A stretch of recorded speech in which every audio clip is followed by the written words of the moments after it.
Evening. Welcome back to Beyond the Lane, episode 37. How's everyone doing tonight? Nige, how are you, buddy? I am fantastic. Yeah, all good, mate. How are you doing? Yeah, I'm great, mate. I just finished shoving a sandwich down my throat. But no, other Nice. than that, I'm all right. Big up to everyone in the chat. We'll say a few hellos in a minute. But look, the news hasn't broken yet, so it's not official. But I think it's going to happen. Don't you think, Nige? I think so, yeah. So, yeah, let's crack open a beer and have a good show tonight. So the theme of the show tonight, obviously, it's obvious. We're going to be talking about Thomas Frank. We put the link in the chat, so if anybody wants to jump on, please too. Come on, stay as long as you want. We've got some questions around the appointment. Well, it hasn't been made official, but it looks like it's going to happen. So look, let's say a few hellos to people in the chat and see who's here with us tonight. Please remember to subscribe to myself and Nige if you haven't already, and smash the like button. Much appreciated. Thank you. Big up, Cookie. Evening to you, man. How you doing? How are you feeling about the news? You happy? Tom, evening panel and chat. Hope all is well. Big up, Tom. Hope you're good, man. Philly, big up, DAnalyst, Nige, Pure COYS, a panel, and extraordinary guests and the people in the chat this evening. Have a great show. Thank you very much, man. Anybody's welcome to jump on. Big up, Mark. Evening to you. Hope you're doing well. Put the link there. Hopefully it'll go pin at the top of the chat. Nige saying hello. Ben, evening to you, buddy. Hope you're good. And that was a satisfying beer opening sound, Nige. Yeah, he got it right. Fair play. Yeah. What are you drinking tonight, Nige? I am drinking Moretti. I may have opened the can before we went live, so I had to do a little fake one. I should have done mine closer to the mic. I'm drinking a nice Danish beer tonight. Well, it's not my favourite beer, but I mean, you know, that's the only Danish beer they had in the off license. So, yeah, it'll do. Mark saying big up to Ben. Big up back. Evening to the Crows. What price at Brentford at home opening day of the season, eh? That'd be crazy, right? Yeah, I wonder who they're bringing in now, Brentford. Ange? No, it'd be interesting. They reckon the Ipswich manager's favourite, don't they? Kieran McKenna? That's what they reckon. Yeah, quite possibly. Wouldn't surprise me. Who was it? I saw someone linked. Can't remember who it was, though. So how's everyone feeling in the chat about Frank? Are you happy? What's the feeling amongst people in the chat? Tell us how you're feeling. We're going to have some questions coming out shortly about him. But before we do that, Nige, you wanted to talk about Spurs Kings TV and the awards? Yeah, so Spurs Kings TV have come up with a really good idea, actually, of doing a Tottenham content creator awards. And to our amazing surprise, let me find where it is. I mean, I'm very disappointed I didn't get into the funniest creator, but still, there you go. Maybe next year. I'm finding it, the best Spurs show and Beyond the Lane is on the list. So if you want to go over to the Spurs Kings, if you haven't voted already, or even if you have, just vote again and vote for Pure COYS and the Spurs DAnalyst for Beyond the Lane. That would be absolutely amazing. And Dan has also been upcoming star of 2026. So get over and vote for Dan at the Spurs DAnalyst. And I never even saw that, but apparently, best newcomer, Dan is in that as well, and Pure COYS. So yeah, get voting. Vote for whoever you want. It's fine. Big up. No, Cheers, it's a really good idea, isn't it? It's just a bit of fun, but it's a really good idea. Yeah, look, big up Spurs Kings TV, you know, coming out with these new ideas all the time. And all the content creators involved there. There's so many, isn't there, on YouTube? So yeah, guys, don't don't know if you're doing the voting, but yeah, it's lovely to be included. So thank you, Spurs Kings TV at Marlon and Ash, for putting us down. Yeah, it's nice, really nice thing to do. Let's go through the chat. Ben's excited about Frank. Philly, I would be drinking Castlemaine 4X or the amber nectar that fosters to celebrate. Oh, that's a cheeky one. Thomas, Frank. Big up, Brian. Evening to you. Hope you're good.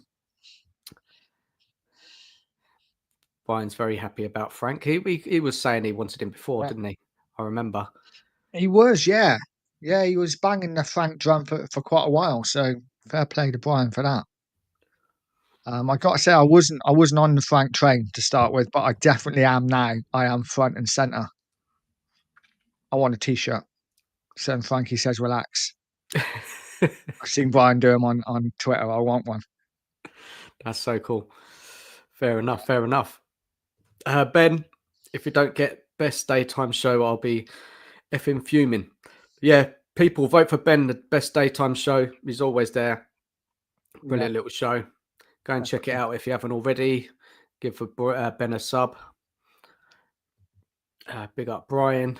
Vote for the 2 marks. Oh, yeah. They deserve a category. What they're in? They're the newcomers, I think, aren't they? I think so. Yeah. Yeah. How's the what's it called? The best 11 going, Cookie? I've got a couple to catch up on. Fantastic stuff. Yeah. Been watching it, Nige? I have. Yeah, I have. I've watched all of them. I only got to see half of the one today, just because I was prepping and then decided to go live on TikTok for some reason. But yeah, no, good shows. Really good shows. Get involved and like and subscribe to the 2 Marks show because they're putting out really good content. Yeah, 100%. Go over and subscribe. And they're lovely. Yeah, they are. They've got all the history. You know that I watched Mark's team. Is it Mark's? Yeah, Mark's. Yeah, very, very good side. Very attacking orientated. But I think if you've seen the episodes, most teams are set up and they're very attacking because that's where all our best players have been. Yeah. No, absolutely. And Nige, I was so surprised, man. I only had 2 of the same players as you. Did you? Yeah. What 2 players? Oh, you can't tell me. She wasn't on yet. But I got to say, every time I see my side, I was like, that is an absolutely banging side. I did have to shoehorn a few players in, but it's all good. It's all good. Brian, I'm going on Savers from 8 to 9 your time. If you're still going, I will come and join you. We're still going. Fun. Have fun. Big up everyone in the chat. I'm going well. Yeah. Big up, mate. Big up. So look, it's been crazy, right? Like what, 18 days since that final, right, Nige? About 18 days. So we won the final, the madness from that.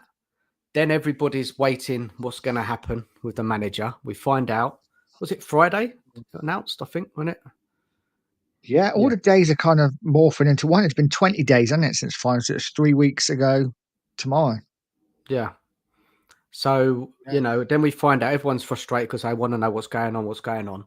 Then we find out the news. And then obviously the links to Frank were before that news.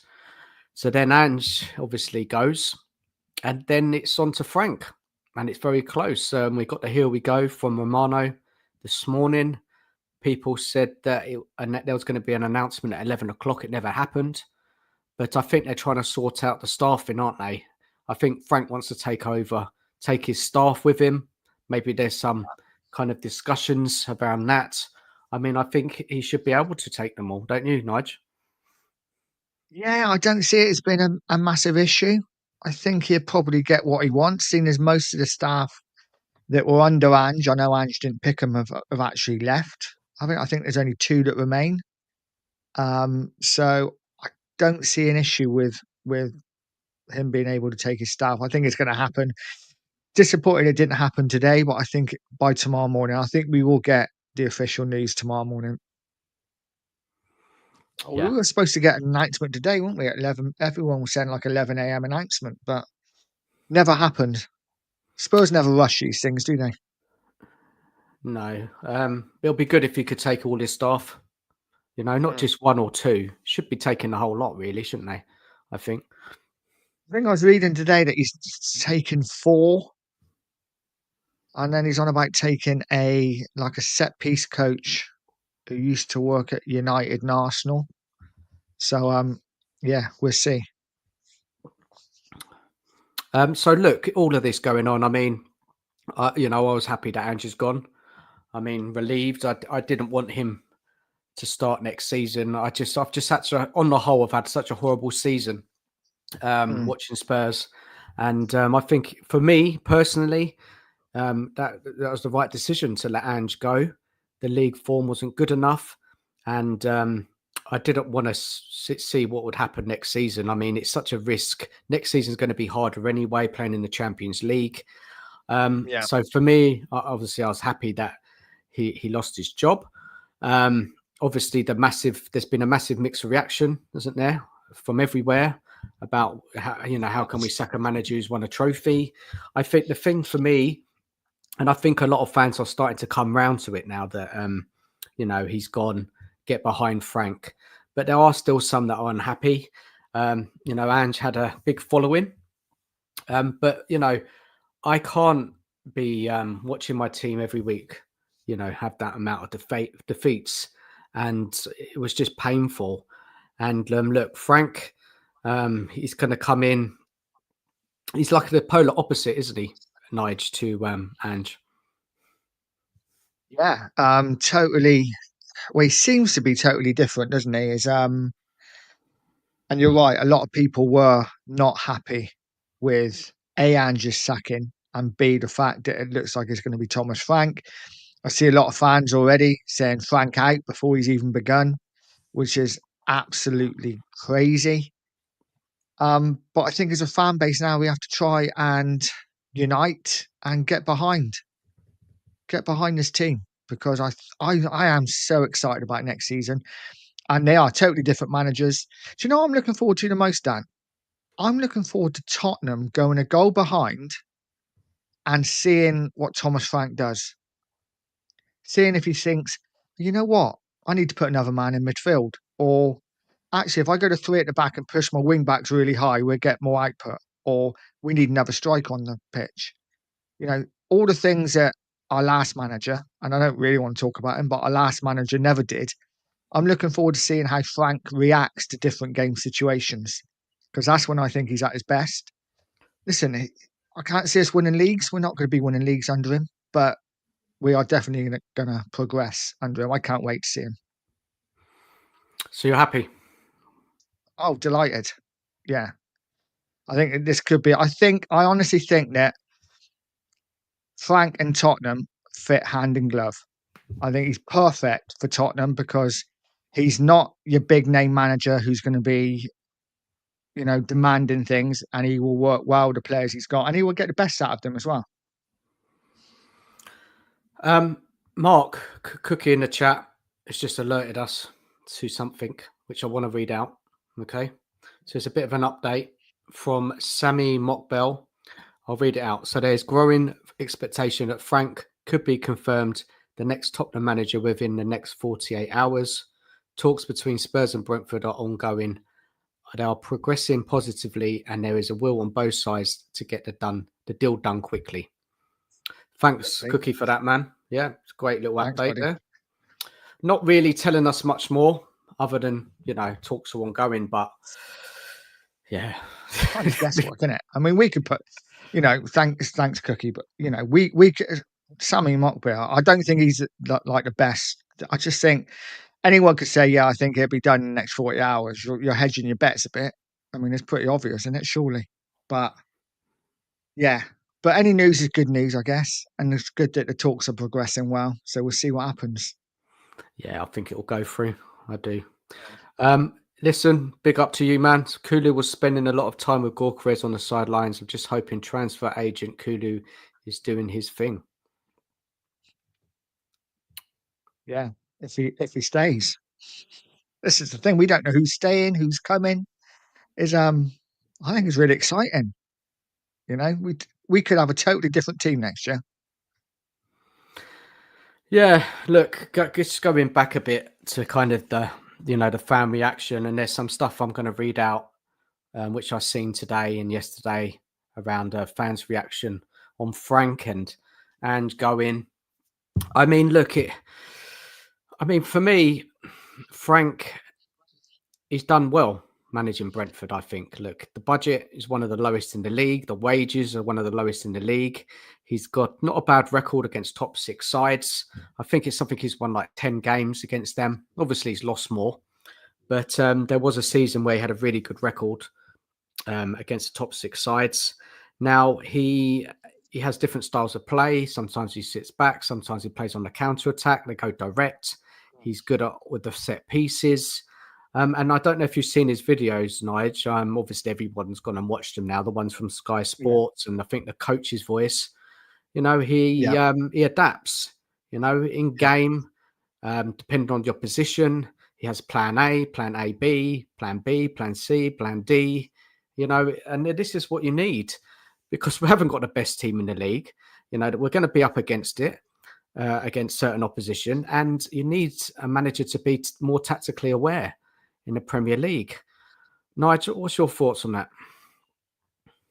Yeah, I couldn't agree more. I think I touched on it a minute ago, how excited I am to see Frank adapt during game situations. You know, I watched some of the Sky Sports things, and even when he was asked questions about substitutions, and he says, "Yeah, well, I adapt for when teams make subs." So that's all you want your manager to do, isn't it? Adapt to the situation at hand. And listen, it's not going to be perfect. Anyone thinking that he's going to come in and we're going to be title winners or up and around it, we probably not. But for me, I'm just excited to see how he changes this Spurs team. I just can't wait. I think it's going to be a breath of fresh air. And I don't think we'll start great. I think it might take a month, 2 months for him to get his ideas across. But once he does, I think we're going to see a totally different Tottenham team. Yeah, that's the hope, isn't it? Like, we need to go back to basics a bit, I think. The team lost so many matches, defending all over the place. Yeah, Frank's got his work cut out, but he needs signings. He does. I know there's a break now in the transfer window, isn't it? And it closed for a couple of weeks. Is that right? It's a week. Is it a week, 10 days, something like that? It's not too long. But they're then going that to be should working on the background, aren't they? On deals anyway, so. It should give teams a perfect opportunity now to get deals in order, ready for when it reopens. I don't see it as a major problem. But let's say big up to Luke. Evening to you, man. Hope you're good, Luke. Buddy. I was fine with Ange staying, but when the sacking news came, I moved on to Frank train after a day or two. Choo choo. Look, before that decision, nobody knew. Nobody knew what was going to happen. We were all sitting there waiting. Obviously, as fans, we have our own take on it. I was like, I was going to be shocked if he had survived that league form. And then the club came out with a statement saying they don't want to look at it emotionally. They want to look at it overall, the overall performance of Ange in charge. And look, he's won us a trophy. Thank you, Ange, for that. And he can walk away with his head held high, knowing he's won a trophy. Spurs ain't won nothing for so long. He'll get another job. I don't know where. Oh God, yeah.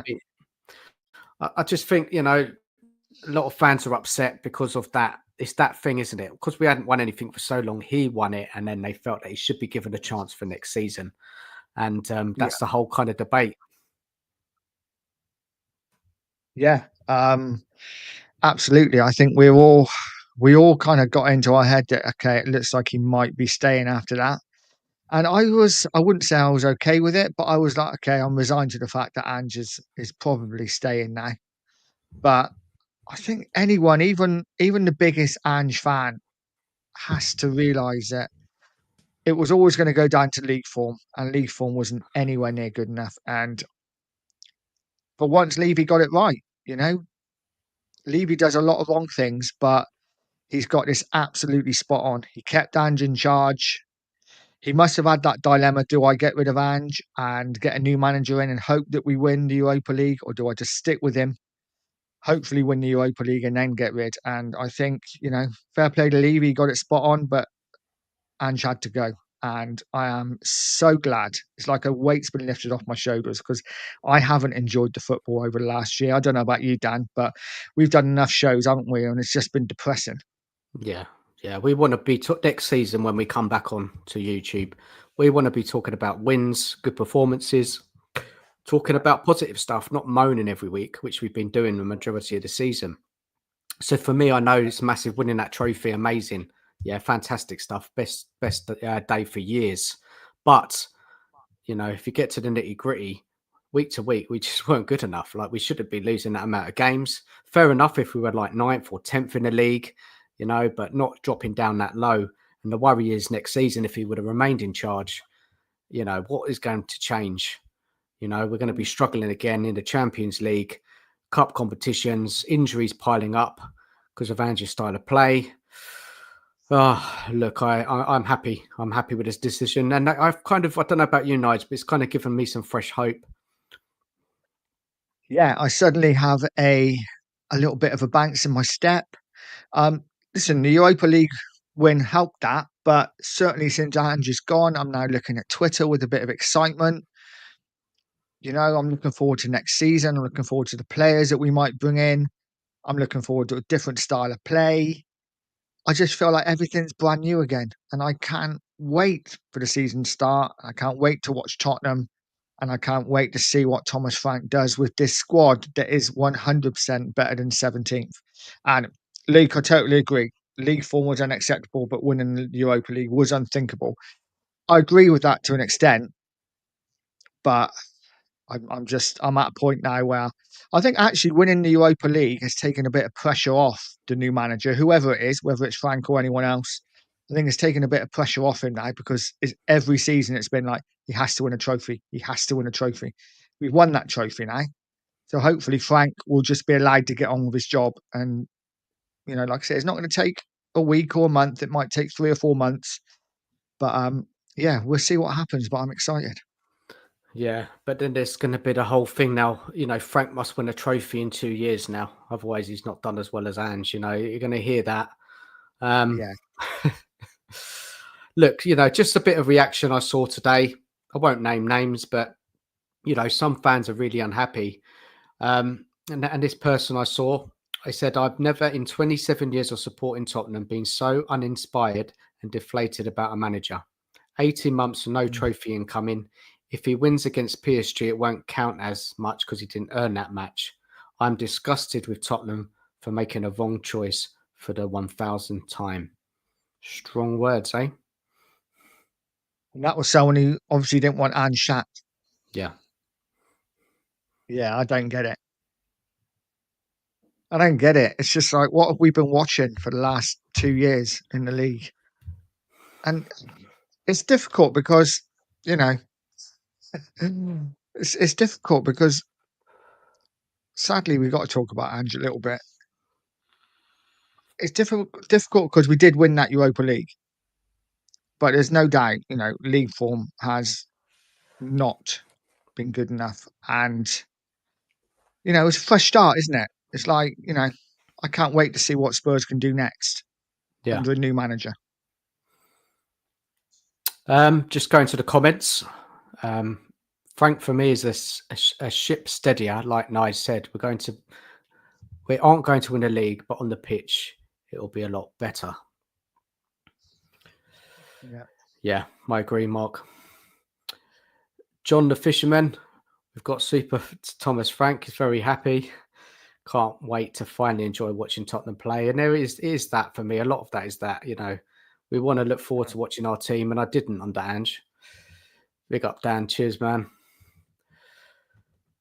I agree. I'm Levy out, but that was a good call on Levy. He's risk averse. And as you said earlier, Nige, league form was unacceptable, but winning Europa League was unthinkable. Yeah, he did it. Listen, the only time I felt comfortable with our defence for the past 18 months was in the Europa League final. Yeah, he's obviously switched it up, didn't he, in the last couple of rounds? Well, Frankfurt, Bodo Glimt, and the final, he went all defensive, and it still really baffles me why we didn't do that earlier on in the league. I don't get it. I don't understand it, because he said he gave up in the league in January or something like that, and he could have made us a bit more solid, played on the counter attack a bit more when the players were missing, but we'll never know. We'll never know. Ange is effing gone now. Just get over it. Fair enough. Back the team or F off. Sheriff getting involved, mate. You're busy, man. Just saw your messages on there that you're working. Doing a lot of work lately, man. How you doing? Chris, evening to Chris. The disrespect towards Frank is crazy. Yeah, we're going to get into that. We are going to get into that. There is a lot of that. The Frank engine. Big up, man. How you doing? Big up, buddy. And Nige will jump. We'll try and jump on later. Yeah, man. Whenever, man. Come on for a bit. Yeah. Audio Artisan, evening chaps and chat. Big up to you. Hope you good. So there's something what I saw as well, that Thomas Frank wanted guarantees about how Tottenham would operate with him in charge. Frank will not have the final say on every deal, but he wanted to be part of the process, and Spurs have agreed to this. Nige, when you must have seen that on people in the chat. What's everyone's thoughts on this? It's interesting, isn't it? I don't know. It's one that could go either way, isn't it? Basically, he's been told he's not going to have the final say, but he will be involved in the conversations. That kind of doesn't mean he's going to have much of a choice, but you would hope he would. I don't know. It's like I've been listening to other shows and they've been saying about club signings. Most signings are club signings, and I kind of think they are, aren't they? Because no manager usually stays past 2 years at any club, really, unless you're Liverpool or Man City. When you got Pep and Klopp, the like, that stay longer. Most managers in the Premier League, I think it's like a 14-month turnaround, isn't it? Something like that, 14, 16 months. So I think most signings are going to be club signings to an extent. Obviously, the manager will have some sort of say on who he wants, what positions, and what kind of player. It's interesting. It doesn't really give a lot away to me. I don't know what you think, Dan. And why did they put that out there? Wherever it came from, that information, because I think this is it. Is a coach, head coach, manager? I think you need a manager to have control of all of these decisions, or have his say. He doesn't want your club signings. He might not like the player, might not fit into his system. So I think the manager is so key to the decisions around the recruitment, and I don't like that. I just go back and read it out again. He said Frank will not have the final say on every deal. I don't know about you guys in the chat, but this has been an ongoing problem for years. Do you think Pep just lets people come in without his say? No, I don't think so. Probably not. I think Pep's probably earned the right, though, isn't he? Maybe. I don't know. I just think it's one of those, isn't it, where I guess Frank will say, I need a right-sided player. I want him to have these attributes. And it'll be up to Lang and Paratici or whoever's looking for the player to get a list of 4 or 5 players and say, no? What if he says no? I don't want him. So that the club go and still sign him. It's going to be one of them, isn't it? If he's got 4 or 5 on the list, Frank will probably agree to one of them, even if it's not particularly the one he wants. You would hope that Frank would get first choice of at least 2 or 3 of the players. Hopefully.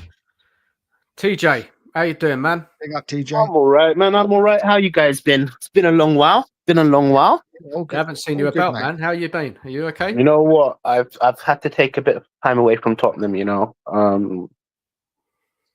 It's depressing being a Tottenham fan. I'll be honest with you. We should be after winning Europa League. We should obviously be happy. I just feel like everything that's going on in Tottenham is always negative. Negative, negative, negative. So I had to take a personal moment away from Tottenham. But other than that, yeah, it is what it is, isn't it? So you come back when did you come back because of Ange news, or just you've had your break now and you're back, or what made you come back? It's an interesting question. You know what? I'm gonna start with, as we know, regardless of what you believe in, if you feel Ange wasn't the person for you, or if you feel like Ange was the person for you, Ange achieved great things that managers before him couldn't do. You know, in 2 seasons, he managed to lift a trophy with a drought of 17 years. Now we've got a manager like Frank, and I would say that's the perfect manager for Levy. Yeah, I'm not sure if it was on this channel or the 2 Mark shows. I said something very, very important. I think that's the last time we spoke, and I said, this is what Levy wants. He just shows that he doesn't care about winning things. He doesn't care. He genuinely doesn't care. He's happy to sack his greatest manager, because generally, look, regardless of what you think about Poch, Mourinho, Conte, we can go on. Ange was the one to do it, right? And he decided to sack him. It just shows he don't care about trophies. It shows his ambitions were you are low. unhappy he was sacked, TJ? A bit of me, look, yeah, 110%. I was, okay, before the final, I wanted Ange gone. Yes, I was a part of the Ange out group, right? However, I acknowledged that he bought time. He bought me time. I could at least give him the next year. Yeah. It just, look, for me, now we've got Frank, and you said something just before I come on. Frank is not going to have the final say. He's the perfect manager for Levy, man. It's in his. We don't have no ambition. There's no ambition at Tottenham. That's the problem. There's no true ambition. You have a manager winning things, and you decide to sack him. It just shows. It shows what his hidden agenda is. He don't care about trophies. He cares about sustainability. Are we happy as fans? No, we're not. I don't care about sustainability. I bet all the people that pay their season tickets, they don't care about sustainability. Nobody cares about sustainability, in fact. Not even me. I want to see Tottenham win things. Look, I get where you're coming from, and I think for me, it's got so awful under Ange, and my general enjoyment watching my team. I just want somebody to come in and sort this lot out. I agree with everything you're saying around Levy and no ambition. Yeah, 100%. But let me put this to you, TJ. You do understand, okay, put that aside, your thoughts about Ange and, winning something, and Levy doesn't want to ever win anything. Do you understand that 22 defeats and 17th is a sackable defense, isn't it? Do you know? All right, cool. Can I throw a question at you guys? This is just devil's advocate. Answer that one first. Answer that one first. 22 losses. Okay, 22 losses, 17 is a sackable offense, 110%. But that's not what it is right now. The circumstances in Ange is quite different, because how I see it is, he finished 5th, he's finished 4th. Yeah, because he's got back into the Champions League. So that wipes off. He didn't finish 4th. What do you mean? By him winning the Europa League, we're now 4th, right? Well, we got Champions League, yeah. 100%. So by you saying 17th place, that doesn't matter, because we've got the ultimate goal. in 2 seasons, Ange Postecoglou was technically successful. Yeah. We've been screaming, well, okay, I don't know, but I don't want to make huge claims. I've been screaming for the last 10 years that I want my club to win things, that I want my club to challenge for things. And Ange has just come here 2 seasons and done what I've said all this time, and now we've sacked him. It don't sit right with me. 22 losses, yes, 100%. It's not in no circumstance he deserves to get sacked. But at best, because he won the Europa League, we should give him time, in my opinion. We should have gave him time. Fair enough, man, and that's your opinion, and I get that, and I get where you're coming from, and you're not the only one who feels like that, man. There's a massive. I mean, were you shocked he was sacked? Oh, 100%, yes. You were shocked? Yeah, definitely. Look, okay, cool. From us winning the Europa League, I thought that would I thought that it would give him more time for him to, I don't know, improve the league form or do whatever. It's ifs and buts and maybes now because obviously he's been sacked, right? But it just proved to me that Levy doesn't want to win things. He clearly showed where it's been like that for years, though, TJ, isn't it? But like, we know that, don't we? We all know that as fans deep down. He does not want to win things. He doesn't make the right decisions. We all know what Levy's like. And that's what the biggest problem is. You know, we're never gonna move forward. Okay, cool. Now I've got a good question for you now. Go for By it. him appointing Frank, and in fact, before I make this claim, I want people to know that I believe Frank is a good manager. Yeah, so this is devil's advocate here. Go for it. What's coming out of my mouth right now, I don't initially believe in it, but just for the clicks. Sure. Just for the clicks. By him appointing Frank, because there was other managers that he could have gone for, right? In my opinion, Glasner on paper basis is better than Frank. He's won Europa League, he's won FA Cup. If it's based on achievements, Glasner's a better manager than Frank. I agree. Right? But he's chosen to go down this route of appointing Frank. Where does that show, or what's the direction Tottenham's going in? In my opinion, we're settling for mediocre. By you appointing Frank, that means you're okay with finishing mid-table.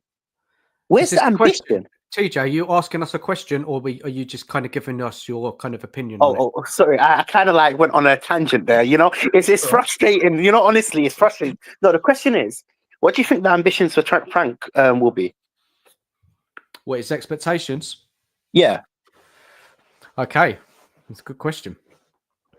We don't know, do we? Because the board never say anything about what this is the kind of goals for next season. What's the plan next 1, 2, 3 years? We're all second guessing, right? So we only go on based on evidence of what Levy has said in the past, challenging for top 4, top 5, trying to get in the Champions League, tempting to win a cup. You know, that's what he says. He wants Spurs to win things. So I think if I take that all on board, and Nige obviously coming in a sec, I think with the money we spend, the size of the club, the team we've got, yes, it needs improvement. It definitely does in certain areas. But we should be challenging for Europe at least season in, season out, and trying to win a cup. So that's what Frank's got to do.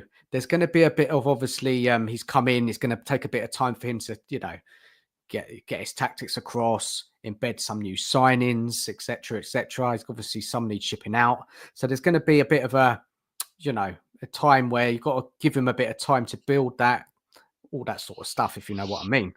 So, I mean, that's the expectations, isn't it? Trying to win a trophy and trying to qualify us for Europe. The board will never splash the cash for top players. It doesn't look like they're going to break the wage structure. So we've got to know and understand the ceiling under Levy as a fan, right? And in the past, we've had Poch, who's done an amazing job, and what he did, it all come together, but we still didn't get over the line. but we were a competitive side. We were hard to beat. We had some amazing nights, amazing games and memories. Yes, we didn't go over the line, but I think that's kind of what we want Frank to get to, or as near as possible, something like Frank's done, or Harry Redknapp, for example. Exciting to watch, winning games, enjoying watching Spurs, and obviously trying to qualify for Europe and win a cup. Now, Nige, I'll go over to you, and I'm sure TJ will want to come back. For me, it's progression. And listen, it's gonna be hard to win a cup again, because we're not going to win the league. We're in the Champions League. We're not going to be winning that. So we've got no chance in Europe, no chance in the Premier League. So the only thing we're looking at is an FA Cup or League Cup, which of course we got a chance, but we are going to probably end up playing one of the bigger sides in that. So for me, it's progression. If we can, and listen, of course, I'd love us to win a cup every year, but let's be realistic. We won one trophy in 17 years. We're probably not going to win a trophy every season. We've got to finish higher than 17th. So for me, we've got to be looking at a top 6, top 7 finish.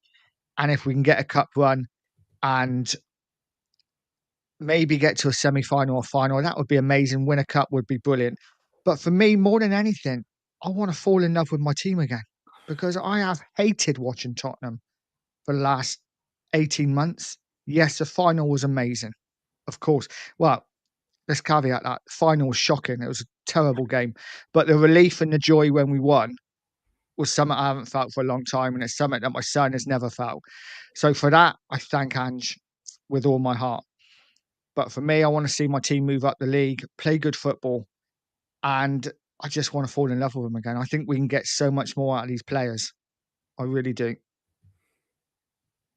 Interesting.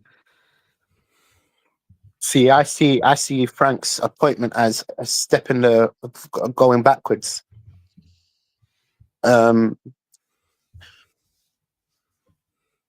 I already know that we're not winning cups every single year. It's not realistic, right? But when's the next time we're going to actually lift a trophy? It's going to be another 17, 18 years. It sounds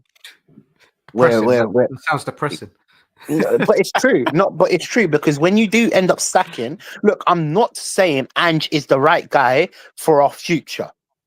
However, what Levy done was told the fans that trophies don't matter. At best, look, let me tell you this, for just the way I feel in it, at best, if he gave Ange next season and it didn't work, and he gave him the season and we nothing improved, we still finished 17th place, we didn't win a cup or whatever, right? Yeah. Then sack him. I can agree that that's fair enough. However, the template is too small. This is how I see it. Again, this is just my view. Look, man, you have your view. Yeah. Everybody's entitled to their view. This is just the way I see it. The first year we finished 5th, and you have to consider the first year we lost one of the best players that we've ever had in Kane. So for him to finish 5th was, for me, the end, we were losing a lot of games. There was a few games there it was like hard to watch. Cool, he managed to finish 5th with that team, right? Then the next season he won a trophy that, me personally, I'm a young fan, I've been screaming that this is the problem with Tottenham. We don't win trophies. All the teams around us win trophies. Man United in their worst seasons, they win trophies, right? Yeah. Right. So I was screaming that we must win a trophy. And Ange actually did say, I threw away the league for us to win a trophy. We didn't just win a trophy, we went on a long run in the Carabao Cup. We got knocked out in the semi-finals as well. But we ended up getting over the line. Regardless if it's Ange's football, if he changed his style or whatever, that's just, nitpicking about that whole season. That's a successful season in my opinion, because we managed to win a trophy. Now, for me, you sack Ange. That just tells this story. You're not ambitious. And is Glasner the one to take us to the next step? I have no clue, man. I have no faith. He hasn't actually even proven this. Look, again, Glasner's a good manager in terms of what he's done at Brentford. It's quite good, right? But to do that at Tottenham, I don't know, man. I'm struggling to. DJ, hold your thoughts, because it's interesting how your point of view is different to me and Nige, probably people in the chat. Rich has come in and asked you a question. Do you Go think for it. 17th and a trophy is any kind of footballing strategy? That's to you. Of course not. However, Tottenham was 17 years without a trophy. So I don't mind one season of finishing 17th place. Okay, I don't know. Obviously, Rich, I'm a young Spurs fan. This is the first ever trophy that I've actually considered a trophy. I don't even class 2008 because I was too young, right? But this is the first trophy that I've actually experienced. Yeah. So for me, finishing 17th place and winning a trophy, I'll take that any time of the day. I was actually saying this 3 seasons ago. You know, if we can win a trophy, it's so important. He's finally done it. Who knows what he would have done on the 3rd season? The template is too small. The 1st season, he finished 5th. The 2nd season, in my opinion, he finished 4th. So, did you enjoy yourself this season, TJ? Absolutely not. I was Ange out. See, it's it's weird, isn't it? I was Ange out, but he brought me time. He realized, he said we need to change our mentality. And I think it wasn't changing it, though, was he? Because we were losing every week. We were losing every week, but we won the main thing. Doesn't that wipe all the other stuff up? Not for we me. won a trophy for 17 years. 17 years. Oh, amazing. He's done a great job to do it. And it was, I'm not going to go into the ins and outs about the Europa League run was easy or whatever. But from my view, I mean, it just there wasn't enough progression. We were playing rubbish football. We were looking a complete mess. And the worry is, and the risk for me, is that if Ange would have started next season, it'll be the same old. And it's even going to be harder for him playing in the Champions League. And I didn't want to take the risk. I'd rather make a change now in the summer and get a better manager in who can organise a team better, have some better tactics. And look, Frank's not my first choice. I would have gone for Glasner myself. But Frank deserves a chance to step up, man. He's done a great job at Brentford. With a low budget, he's made them like a stable Premiership team. He's developed players. He's a coach. There's a lot to like about Frank. And look, he hasn't won anything, but he hasn't had the kind of chance, and he hasn't been at a club with given the tools to do that. And at Tottenham, he'll be given money with a bigger budget. He's already got a good set of players there. And I think that, there's a lot more to come from that group of players. We've got some talented youngsters. I think if the players believe in his system, I think, he will do okay. But that's just my take. The problem is the players are not even going to believe in anything because, as you know, there was a lot of players that were heavily disappointed with the fact that Ange was sacked. The dressing room was supporting Ange. Ultimately, you want your dressing room to support the manager in charge. Yeah. And for me, look, like I said, I was Ange out for a very long time. I only changed you're going to say flip-flop or whatever. I only changed my view on the basis of he brought time. Yeah. I was willing to give him another season. TJ, is there any chance that you said yourself that you were Ange out until that final and then we won and it changed your mind? Is there any chance that maybe the players were the same? Maybe they were Ange out before that final, maybe winning that final. Maybe a few of them might have thought, okay, we can get behind this manager. Because from what I saw in the league, leading up to that cup final, most of the players had checked out. And whether that was because they're all just playing for the cup, I don't know. But it just didn't make a lot of sense. It doesn't make a lot of sense to me how so many of these players have come out now acting like Ange was kind of like amazing when during the season they clearly weren't playing for him. It's true. That's a fair argument. Maybe maybe it's my sentimental value of winning the cup, and obviously it's my first ever cup. I get it, My TJ. first I ever totally get it, man. experience. I totally get it. I totally get where you're coming from, man. I do. But see, this is the problem now. I just don't see. Okay, cool. Now I don't I agree don't with it, see. but that's I don't I see get your Frank. opinion. See, if it was Glasner, okay, sack Ange all you want. Yes, you can sack him. You're entitled to sack him, right? However, Yeah. bring a manager that's going to improve him, Yeah. improve upon what he's done. I don't see Glasner as that manager. Respectfully of what he's done at Brentford, for me, he's not improving. We're going backwards. If you was to say get Glasner, what did I say Glasner? I mean Frank. The fact that we're going in for Frank, or we've got Frank, I don't see him as an improvement. For me, the perfect manager would have been Glasner. If Levy come out after the final and he said, Ange is going, my direction is to go for Glasner, I wouldn't be complaining. However, the fact is, we were linked to Frank, we were linked to Silva, we were linked to all of these, I'm sorry, mid-tier managers. So TJ, right? Because anybody who was going to jump on the show tonight, I had 3 questions to ask them. Right? Go for it. So I'm going to ask you one. This is the first question, okay? And I've seen it from your point of view, so I've kind of adjusted the question to different viewpoints, okay? So this one's for you because you don't think Frank is the right guy. So if Poch was a gamble back in 2014, shouldn't Frank be given the same chance? All right, I'm going to answer. Poch was a failure. Poch was my favorite manager. Poch was a failure. So he didn't achieve nothing. We didn't fall over. We didn't win over the line. As much as he took us from where we were, we didn't get over the line. Ange got us over the line. So in my opinion, the gamble, you can gamble on whatever you want to gamble on. It won't make a difference. You're not improving Tottenham. So your trophies or nothing, really. If you're not worried about the good football, you're not worried about the league position. 100%. You're Football all is about the trophies. Football is about winning trophies. You don't start playing as a young person. 100. I don't care about that.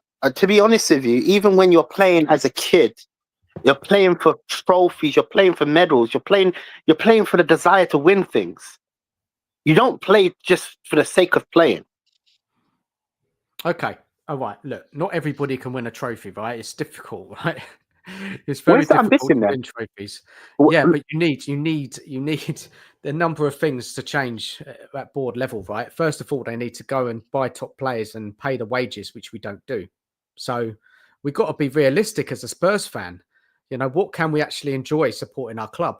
And that's good football, attacking football, hopefully, winning football. Yeah, watching a team develop. You know, some kind of, you know, get behind them. You can, like Poch, where everybody was behind Poch. Yeah. We enjoyed ourselves week to week watching our team. Yes, we didn't get it over the line. We came close. We made a Champions League final, finished top 4 a number of times. We were a respectable side. We competed week in, week out. Nobody wanted to play us. We could beat anybody. And all of those things are other than, winning a trophy. It's not just about winning trophies. Obviously, we'd all like to win trophies, but we've got to be realistic. Can I ask you a question? Can I ask you a question? Go for it. Now, this is depending on how you see football, right? What's your ambitions as for supporting Tottenham? Where do you want Tottenham to be? If it was for me, I'd be wanting to win the league, Champions League, winning the cups. 100%. Yeah, agree. I agree. You can't do that under Levy. TJ. Oh no! That's where you're wrong. No, that's where you're wrong. See, the fact that you have said you can't do this because of Levy, there's a problem. Because the evidence shows that he doesn't do it. He doesn't put the money on the table. Hasn't got the ambition. So why settle? Well, no, I've been to the protests. I'll be going back to the protests. It's not good enough. The last 17 years, it's not good enough. No, what I mean by why settle, by you saying Frank is okay. I'm not saying this literal, but I mean like you're settling for okay, cool, maybe having good football, playing a good style, but not winning trophies is acceptable. Why settle? It's not acceptable, but it is just being realistic as a Spurs fan. This is what we've got. This is what we've I had think under them. I think we've got every chance at winning trophies under Frank. I don't see it as we're bringing Frank in and well, that's it. We might as well give up. We'll go for top 7 or 8, and that's it. Why can't we do both? Why is it always got to be either a trophy or a league finish? Why can't we do both? We are supposed to Because be Tottenham Hotspur, and we did nearly do it under Poch. You know, we were very because close. I'll tell you numerous why times. not. I'll tell you why not. Because there's no ambition from the top, so it reflects We all all the way agree that, down. TJ. We all agree that. And all for of us me, understand that. For me, this is what this shows. I said it earlier. By you sacking Ange tells me that you're not ambitious to win trophies. You will settle for top 4. I don't care about top 4, man. What does top 4 do for me? I I'm a totally fan. get that. I totally get that. If we'd finished 8th, you know, out of the European places and won the Europa League, and then Ange got sacked, I would agree 100%. But I just think the league form can't be ignored, and I think that's the main reason. That's the only reason he's been sacked. If he had finished 8th or 9th, I don't think we'd be having this conversation now. That's true. So let's go back to the question. Yeah, sorry about that. I don't know if you answered it. Do you think Frank should be given the same chance as Poch? Because obviously, look, he's just managed Brentford. He hasn't managed anyone else. A couple of Danish teams. Poch came in. He hadn't won anything. He was at Southampton. You know, not everybody was happy when he took the job. Poch, people were doubtful about him. But he came in and done a respectable job as a Spurs manager under Levy. He overachieved under Levy because Levy never backs managers. I don't know. Look, it's a hard question to answer because my ambitions are higher than Frank. I'll be honest with you. And yeah, but just answer it. Do you think he should be given the opportunity? Of course. Okay. I think Frank is a good enough manager to get that chance, and obviously Tottenham's the right club for him. But will he succeed? I don't think so. Under this ownership, nobody will succeed.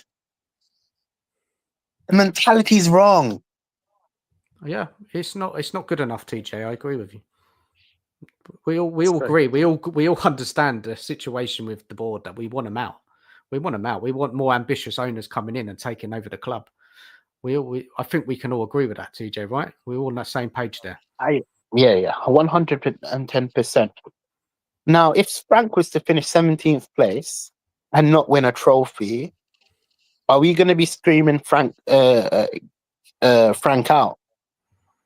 Okay, so let's do the next question, right? So we've got another one around what you're saying, yeah? So hold on a second. Let's just get it up on the screen. So what, in your opinion, TJ, what's the benchmark for success under Frank at Spurs? I think I know what you're going to say, but talk us through it anyway. Success with this ownership, innit? Clearly, they want to finish. They want to finish in the top half. But so what you want, TJ. Remember, it's what for you me, want as a fan. For me, he needs to win a trophy. In fact, you know what? For me to be on board with this Frank, he has to win us a trophy in the next 2 years. Next 2 years. Yeah. So maybe, so say, for example, we qualify for the Europa League next season. Yeah. Yeah. Right. Because we're not winning the Champions League. We're not winning the Premier League. The Cups, we don't know. Depends on the run, the draw, who we come against. So realistically, say we finish in a respectable league position. What gets you Europa these days? What, 6th place, 7th place? Yep. Yeah. And so 6 or 7, yeah. Yeah. So I think that's obtainable next season with the right players coming in this summer, with the club making some progress under Frank and the players, getting used to his system. So say that we win the Europa. I mean, we qualify for the Europa. So the following season we'll be in the Europa. And why not? Why can't Frank win it? Just to say, if that happens and Frank finishes 17th and wins the Europa, I still want Frank out. Yeah, because 17th isn't good enough. Exactly, Nige. It's the same thing.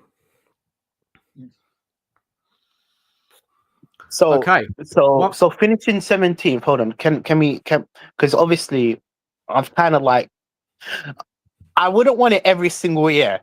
Okay, let me make something clear. If we're finishing 17th and winning a cup every year, I wouldn't want that. You would have to go. But there has to be some sort of success because we haven't seen success. Well, we've recently with us winning the Europa League, but we haven't seen success for 17 years. Ange managed to get it over the line. He deserves time. He did deserve time. He brought time.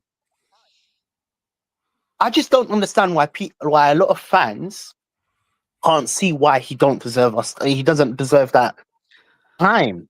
I mean, again, TJ, it's down to individuals. You as a Spurs fan, what you want, right? Like me and Nige, we wanted Ange to go. You think he should be given another chance, and that's everybody's got their own opinions on it and different outlooks. You see it all over social media. There's such a split on Ange sacking.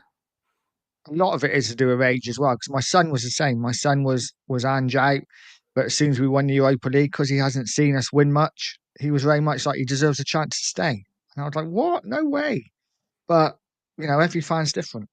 Yeah, that's it. It is, and and like TJ, you've come on here and you've given your reasons why, and I get that, man. I don't agree with it, but that's your view on it, and fair enough, man. Fair enough. No. We're all entitled to our own opinions. It's just we're not gonna until we all come align and be like one opinion based. We're never gonna see football the same, man. Until the owners go, in my opinion, we won't ever truly succeed. We won't truly succeed. 100%. They're holding us back. They are holding us back. Yeah, here they are. Oh, right. One more question for you, TJ. Yeah, one more question for you. Let's have a look. Let's see. What will be a good one for you? So, just so what you said, your expectation is that he must win a trophy in 2 years. You think he should be given a chance. So the third one, which one will be good for you? Let's have a look. This one. This was an interesting one. So this is more about the kind of footballing side, tactical side. Yeah. Have you watched Brentford? Have you seen many Brentford games since Frank's been in charge? Yes, I have. They play two formations. They play a 4 at the back and then obviously play a 3 at the back against teams that are quite better than them. They go for a 3 at the back and they sit back. Okay. So they're really good in terms of in the transition. But yeah, what's the question that you're going to ask? So you have seen them and you know how they play, and that's okay. That's good. So what about this one? Because this is what we're going to happen next season. Especially at home, teams are going to sit back against us. How's Frank going to deal with this? What's your thoughts on how Frank's style of play will break down the low blocks?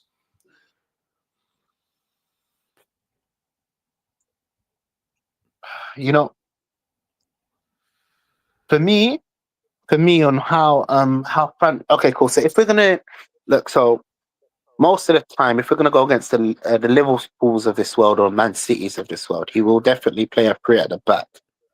It depends on who's playing within the team. If you take our current squad and let's just say, argument's sake, Romero, Van der Ven, and whoever is going to stay at Tottenham, right?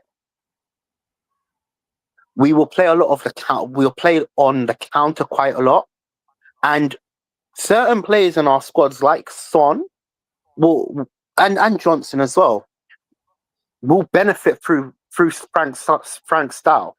However, I don't see us taking a lot of risks. He's more of a pragmatic manager, like a Mourinho, like a Conte. Without the correct players, I don't know, man. I'm just heartbroken. I don't know, man. Spurs is just a lost cause. Spurs is a lost cause. So how do you think he's going to break down the low blocks? In terms of low blocks? I have no clue, to be honest with you. We don't have direct players, so we don't have like runners. that will run at our defense. At the defense, like Johnson, for example, he struggles to run at the defenders. Son's fallen off. I don't know if he's going to be here next year, but he doesn't like to run at defenders. In Frank's team, you need like a Mbemo, you know, someone that's going to drive. We don't have drivers. What players are in Tottenham that actual drive at the defense? Kulusevski, but is he gonna be playing on the wing? I don't know. To be honest with you, I don't know. I'm not a tactician. I just support Tottenham. This is what I'm actually really excited about, is seeing how Frank would break down a low block side, because let's face it, he's managed Brentford and he's never really been at a club where sides are going to sit back against him. So for me, it's going to be really interesting. And that's part of why I'm really excited about a new manager coming in, just to see what he does. Because I got so bored of watching Ange just play the same way every week, regardless of who we were playing. So tactically, I'm really excited to see what Frank can do. It's going to be interesting. He may not be able to do it, but we'll find out, I guess. There was a question in the chat. Let me go to Audio Artisan. I'll just bring it up. Frank said he doesn't like egos. Who can you see him having trouble with in this current squad? Basuma. He said, didn't he? Basuma. Do you think? Yeah, he has a big ego. We haven't got any kind of world-class players anymore, do we? We don't have any kind of big players like that. I mean, Maddison's got a bit of a mouth on him, isn't he? He's got a lot to say. You know, Maddison, he says what he wants. But we haven't got many of those kind of stars who are going to have the hump. John says Spence in the chat. Yeah. I mean, he's got a bit of an ego. But who's that? Spence. John says Spence, yeah. He does. But he's not made it, has he, yet, Spence? He's not. He's still kind of developing, and we're not that team. We don't have these world beaters anymore. We don't have the likes, you know, think back in the past, Janolas, Bales, Kane. We just don't have them, do we, anymore, really? Modric's. No, and Maddison's not really, he's not really a big ego, is he? Yes, he seems like a really down to earth, like nice guy. So it's going to be interesting. It's going to be interesting. I think any big egos here ship out early doors, so we'll see. He said he doesn't like dickheads or something. He said, didn't he? Yeah, no dickheads. No It dickheads. depends, but it also depends on what you class as a dickhead. Exactly. You know, because That's true. we're obviously picking players like I picked Basuma, right? And I see him as a big egotistic person, but it just depends on how you view a player, right? True. Whereas someone else said Spence, and for me, I disagree with that comment because I don't see Spence. I see Spence as one of my boys, like I would see him on the street, you know. Yeah. And I don't think, obviously, it's the way you view football, right? Yeah, but we definitely don't have any like flashy players in our squad. I always say this thing: if you look at Pochettino's squad to the squad currently, how many of this current squad will walk into Pochettino's squad? None. And obviously, cutting out Son because Son is in that squad, right? But how many players would walk into Pochettino's squad right now? You can't even say one. Yeah, let's go through it. Okay. I mean, none would get in the team. None. Nige, is it None. that clear cut for you? None. No. If we're talking squad, then they'd all get in. But if just the bare 11, none of them get in. First team, first 11. Okay. First 11. None. Vicario over Lloris? No, he won't. Okay. Doggy over who? Danny Rose? No, he won't. No. Okay. Van der Ven versus Vertonghen? He won't. Yeah, but like, he's younger, isn't he, as well? This is the thing, isn't it? Van der Ven's younger. Vertonghen's a better player.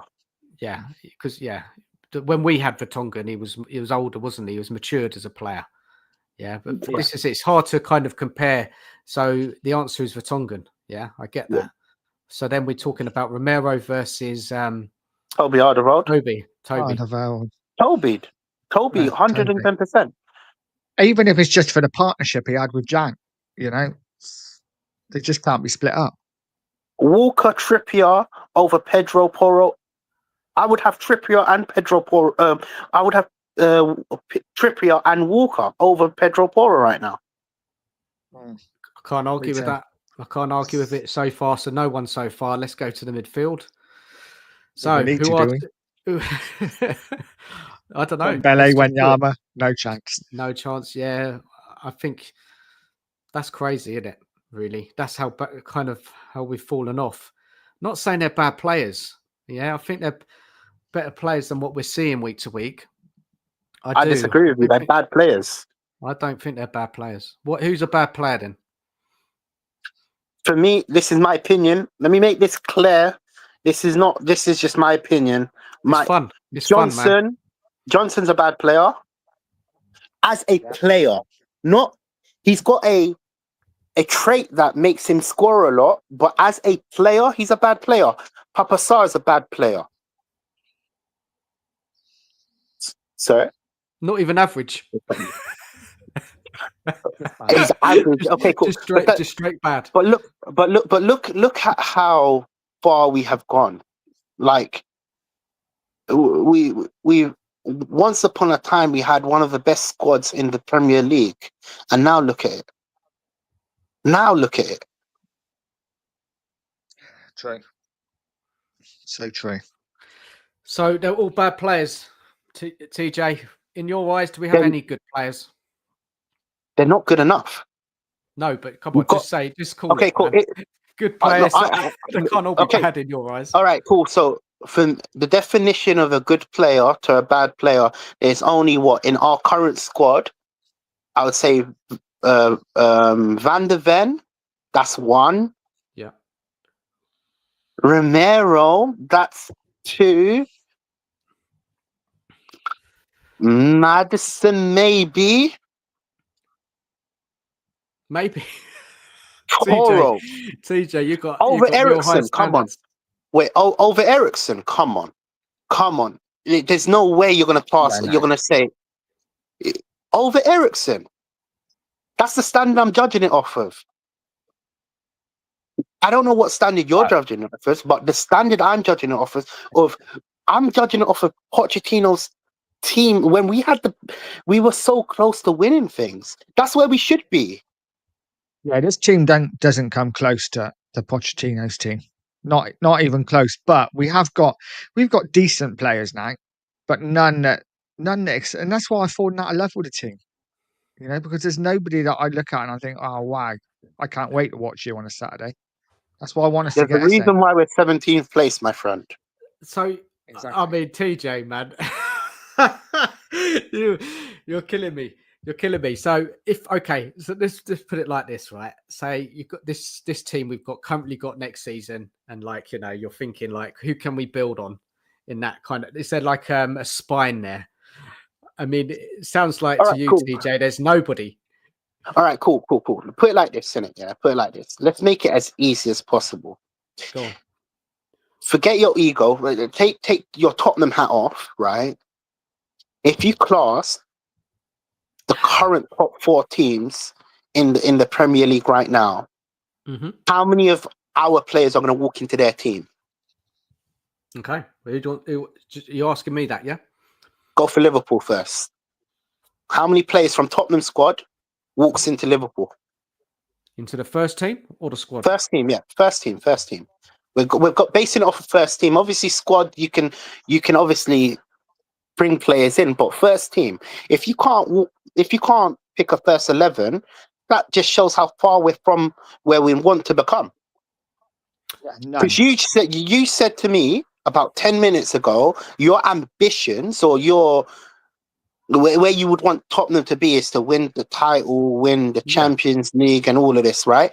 And if you can't say, think one player can walk into Liverpool, one player can walk into to Man City, one player can walk into Arsenal, one player, If you can't say them type of one I player, think Romero, Van der Ven could play for Liverpool. I think Porro could. over who? If coached right, if coached right, I think. Oh, Doggy, okay. So if coached right, could get into the side.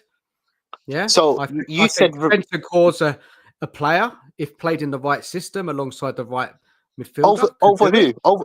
Over who? So you just said Romero and Van der Ven could walk into Liverpool. They Over could who? play Van for them. Dijk I'm not and saying they're better players than Van Dijk, but they could play for Liverpool. I think they're good enough.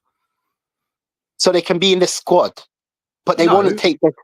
Yeah, but come on, you can't compare Van Dijk, who's got so much more experience. He's older. You can't do a direct comparison to the likes of Van der Ven. He's still only 22, 23. You're basing on potential, right?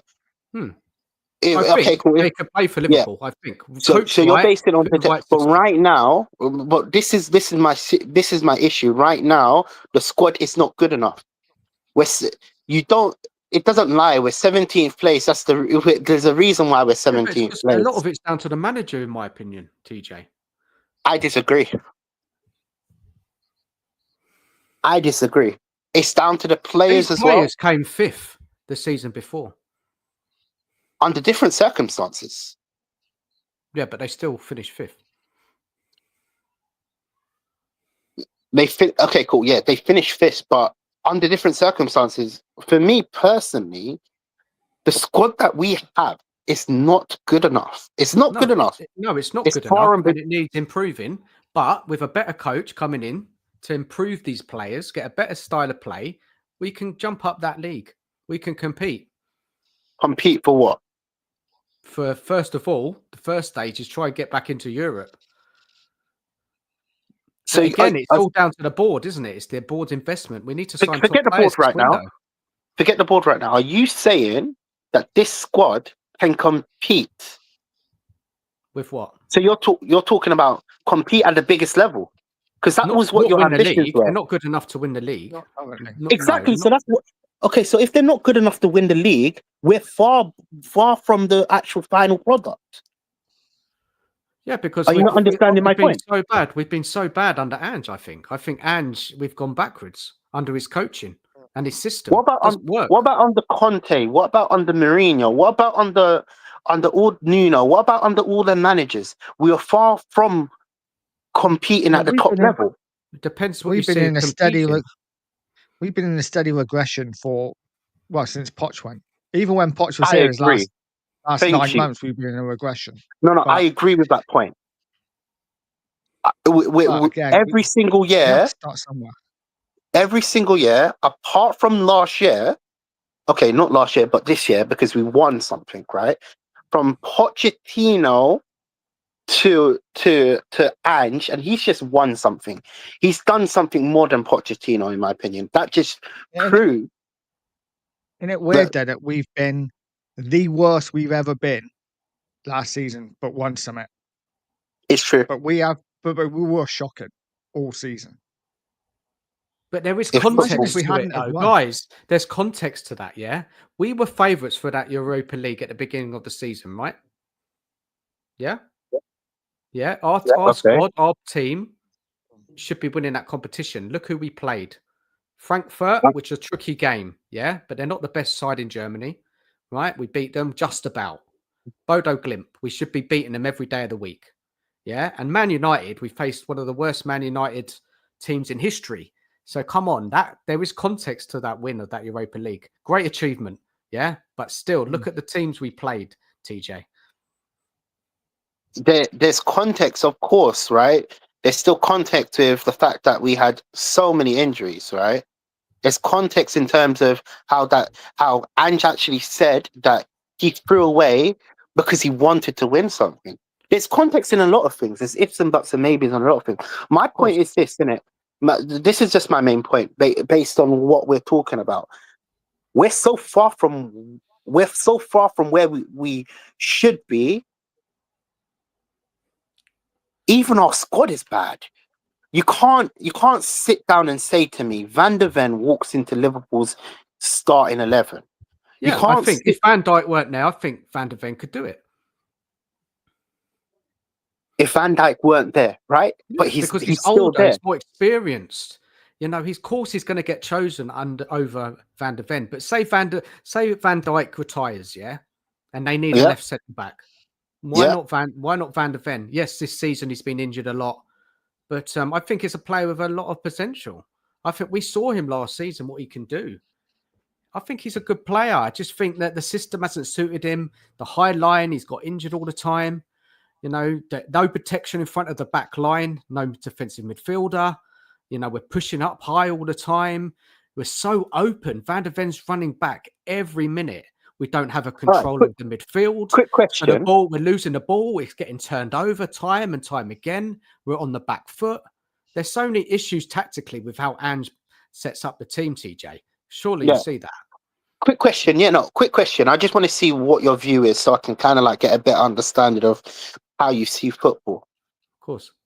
All right, cool. So our back four, I assume you want to keep all of them, right? You don't want to sell any of them. I would improve them if we had the ambition. Right. I would. Cool. So if we could improve on our back line, who would you improve on? Like what? Left back. Left back, you would get a better left back. I'll get a better right back, a more defensive right back who can defend and attack. All right, cool. All right, so okay, cool, fair enough. So you're not saying with the final article, fair enough. Because I've spoke to a lot of fans, and no kidding me, I've tried to say this is where other teams are and this is where we are, and they've said our back line is the best in the Premier League. I thought that's what you were going to go on, and I was going to be like, okay, cool, fair enough. I can't win this argument. That's it's silly. A circle, like yeah. I just wanted to. I wanted to know if you can improve on the back line, but fair enough. Cool, you've just answered my question. It's of course fine. you can. Of course you can. Yeah, fair. Look to improve the keeper as well, if possible. Yep. 100%. Vicario is look right now. He's not a big problem. Let's make it clear. Because I'm going to upset a lot of fans. Quickly, guys, I just want to jump in quickly. You know, Paul, big up, Paul, evening to you. I say it's more the players getting it over the line than Ange. What's your guys' take on that? The Europa League final. I actually agree with that. I actually agree with that comment. However, I also agree that Ange changed up his style. So he changed up his style for Europa League. He didn't play this attacking high line football. We played pragmatic. If it was forcefully or made whatever, of course we don't know. He hasn't actually come out and say, "Oh, this is why I decided to play like this." Right? But he didn't have the attacking options, did he? Didn't have Maddison, didn't have Kulu, so he had to adapt. Of course. So you can kind of say Ange got it right as well. He got it right. Of course he did. Of course he did. He got it right. He's the manager, right? He sets up the team for those games. That quarterfinal against Frankfurt, Bodo Glimt, and Man United. He changed tactics. Yes, the players brought into that change. The players wanted it. They put everything into it. They knew there was a chance of winning the trophy, and they grabbed it. And to be honest, they should be winning that trophy. With the teams we're playing against, with the level of quality player we have, we should have been winning that trophy. As much as I've wanted Ange out all season, I can't diminish the fact. I can't then say, "Oh no, it was nothing to do with him in the final." He's got to take responsibility. As much as he takes responsibility for the league, he's got to take responsibility for winning the cup. So I give him credit for that. Goldston said, "No credit for Levy for winning Europa." A little bit. TJ, you're not giving him no credit, are you? Nah, man. Nah, you don't deserve any credit, man. You're starting to have to tell you off air as well, by the way. I've got some juicy inside information. I can't say on air in it because are you in the WhatsApp groups? What WhatsApp group are you in? I'm in quite a few. Tottenham away. Cool. Yeah, I'll let you guys know. There's something, as you know, there's somewhere right working it, but something very interesting come up on my meeting. I can't say here because Yeah, fine. But yeah, just put if you can share it in Yeah. another group. Yeah, share it there, man. If it's if you want. very, very, very interesting. Very interesting. Nice. Adams. This is ultimately another reason why I believe Levy's not ambitious. Not because I'm saying it because I'm a fan, but there's also other reasons why I say it. He's shown to me he don't care about football. I agree. He doesn't. He doesn't. I agree, man. He doesn't. He doesn't do enough. For me, he doesn't do enough. He hasn't done enough. Yes, 2 trophies in 24 years is not good enough for Tottenham. Yeah. Pull it out until Jan, big blow. That's quite a while, eh? You've got a serious injury. Yeah. Let's go to the Spend chat. some Let's money. see what people are saying. Big up, Randy. Brentford faces low blocks against some lower tier sides. There's coaching video where Frank explains difficult tactical situations, including beating the low block. So yeah, Nice. it's true. It's true. So he has set pieces as well. He likes working on them. I think again, TJ, Nige, and people in the chat, we do need better wingers. We need direct wingers, players who can take on a man, make something happen out of nowhere. You know, have a shot, score a goal. You know, be more of a goal threat. I mean, Johnson, he scores goals, right? He's our top goal scorer. He's in the right place at the right time. But against the low blocks, we don't see him taking on a man. And then you look at Son. Son probably needs to go. You know, his time's up. We've got Wilson, potential. We don't know. Mikey Moore, potential. Go on, Nige. Did you hear or see the interview with Son today No. when he was asked about his future? And he was didn't really give a lot away. Son usually is very much like, I've got a year left on my contract. I'm staying at Spurs, they're what I'm focusing on. But he was very much like, well, I got a year on my contract, wherever I'm playing, I'll give my all. It's almost like he wasn't committing himself to anything. So I think he might leave. He needs to go. TJ, do you agree? Son's got to go now, hasn't he? Oh, 100%. He should have gone 3 years ago. 3 years ago. No kidding me. Listen, you're going to see me online. I promise you, I don't come up with these things just yesterday. Because we could have got more of a transfer fee for him, DJ. Is that 100%. What you mean? You see when I'll tell you something. I was on Haz's channel about 2 years ago, 3 years ago, in fact. When Kane was linked to Man City, I was the only one saying, sell him right now. Let him go. The same way I was saying, Son, you have to go as well. Yeah. Man, Son should have gone a long time ago. Kane got his move, he's gone, right? But Son is a big cash pool. That's the reason we're keeping him at Tottenham. Without Son, this club would be broke. Well, hopefully we get a lot of blonde-haired Danish people in the crowd from now on. And might be worth going to watch a few games. Big up to Yudo67. He says, evening panel, just tuned in. What was Poch's first 11 in his first game? No idea. First 11 in his first game. Eunice Cabal, wasn't it? I'd imagine Tarat or someone like that would be in it. I don't know, actually. Basically, I think what he's saying is that, when obviously Poch initially took over, he got rid of a lot of players, didn't he? And then he started bringing in his own players. Then he promoted players to the first team like Mason, Bentaleb, Harry Kane got into the side, Ali. Ericsson was already there. I'm going to give you the first 11. It was Lloris, Carl Norton, Eunice Cabal, Eric Dyer, Danny Rose, Etienne Capoue, Nabil Bentaleb, Christian Eriksen, Aaron Lennon, Eric Lamela, and Adebayor. That was his first 11. Damn. How long is it going to take Frank now? Because now we have to start over. That's another thing as well. We have to give him like 2 years as well. Yeah. If we don't get the ball running in his first share, we have to be patient. This is another problem about sacking managers.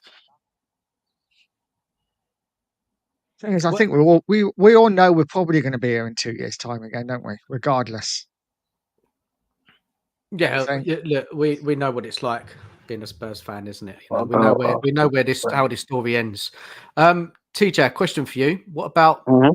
after the players have been coached? What do you mean by that? What do you mean by that? After they've been coached?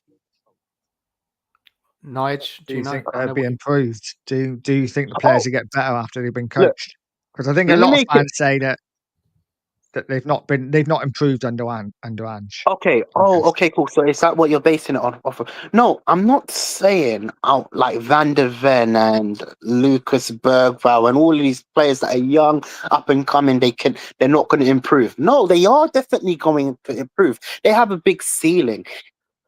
But my issue is my issue is the squad right now is just not good enough and not at the level of where I want Tottenham to be. If I read this comment in the next 5 years and Lucas Bergvall turns into the world-class talent that he could become, then fair enough. If Van der Ven decides to stay at Tottenham, which for me, can I be honest with you? If I'm a player right now, why would I want to play at Tottenham? Why would I want to stay? Why would I want to stay? What's making me stay? You got all the other teams winning things, right? And then you're seeing your manager, whether it's emotions, I don't know. He's just won a title when everybody said it was not possible that Tottenham could do this type of thing. So, not a title, but a Europa League. When I say title, you get where I'm coming from. Fill in the gaps, right? But why would a player want to play for Tottenham? We're not going to attract the good players. We don't have the ambitions to spend the money. We really don't.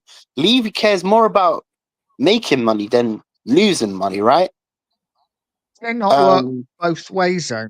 Just playing devil's advocate. That can you, as a player, can you not think, well, actually, they've just won a cup, but they've still sacked their manager because he's not good enough.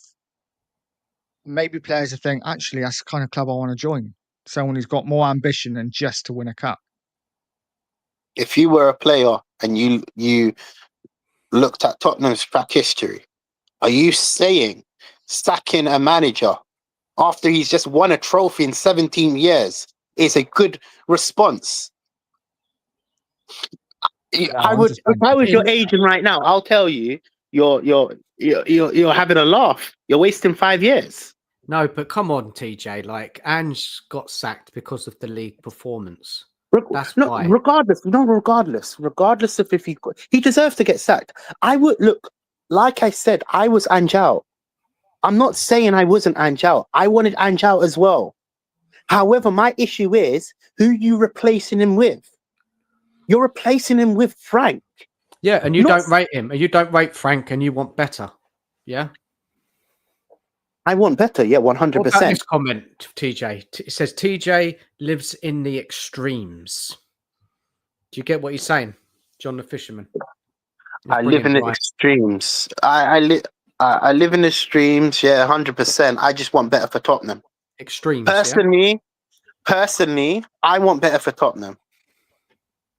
I want us to be able to win titles, win Champions Leagues. I want to say Tottenham is that club. Cool, I live in extremes. To be honest with you, I'm a very hard cookie, to be honest. I want the best for Tottenham. Yeah. But we all want that, don't we? Yeah, we all want to win trophies, to win titles. But are we not at that stage where we need to? It's almost like a fill-in, someone to come in and steady the ship before we move on to the next level. Yeah, I don't think any of us think that Frank is the manager. But as has been said in many shows, maybe he's the one before the one. Look, how many one before the ones were before the one? That's my problem. My problem is there's so many ones before the one. You know, I'm ones before. We're never going to be that guy. TJ, man, I get where you're coming from, man. Being a Spurs fan is so frustrating. And we're a bit older than you, man. And we feel we hear what you're saying. Let's welcome in Brian. Evening to you, Brian. How are you? Mate, I am absolutely brilliant. I am absolutely over the moon. Frankly, I'm on top of the world. You see what I did there? Nice.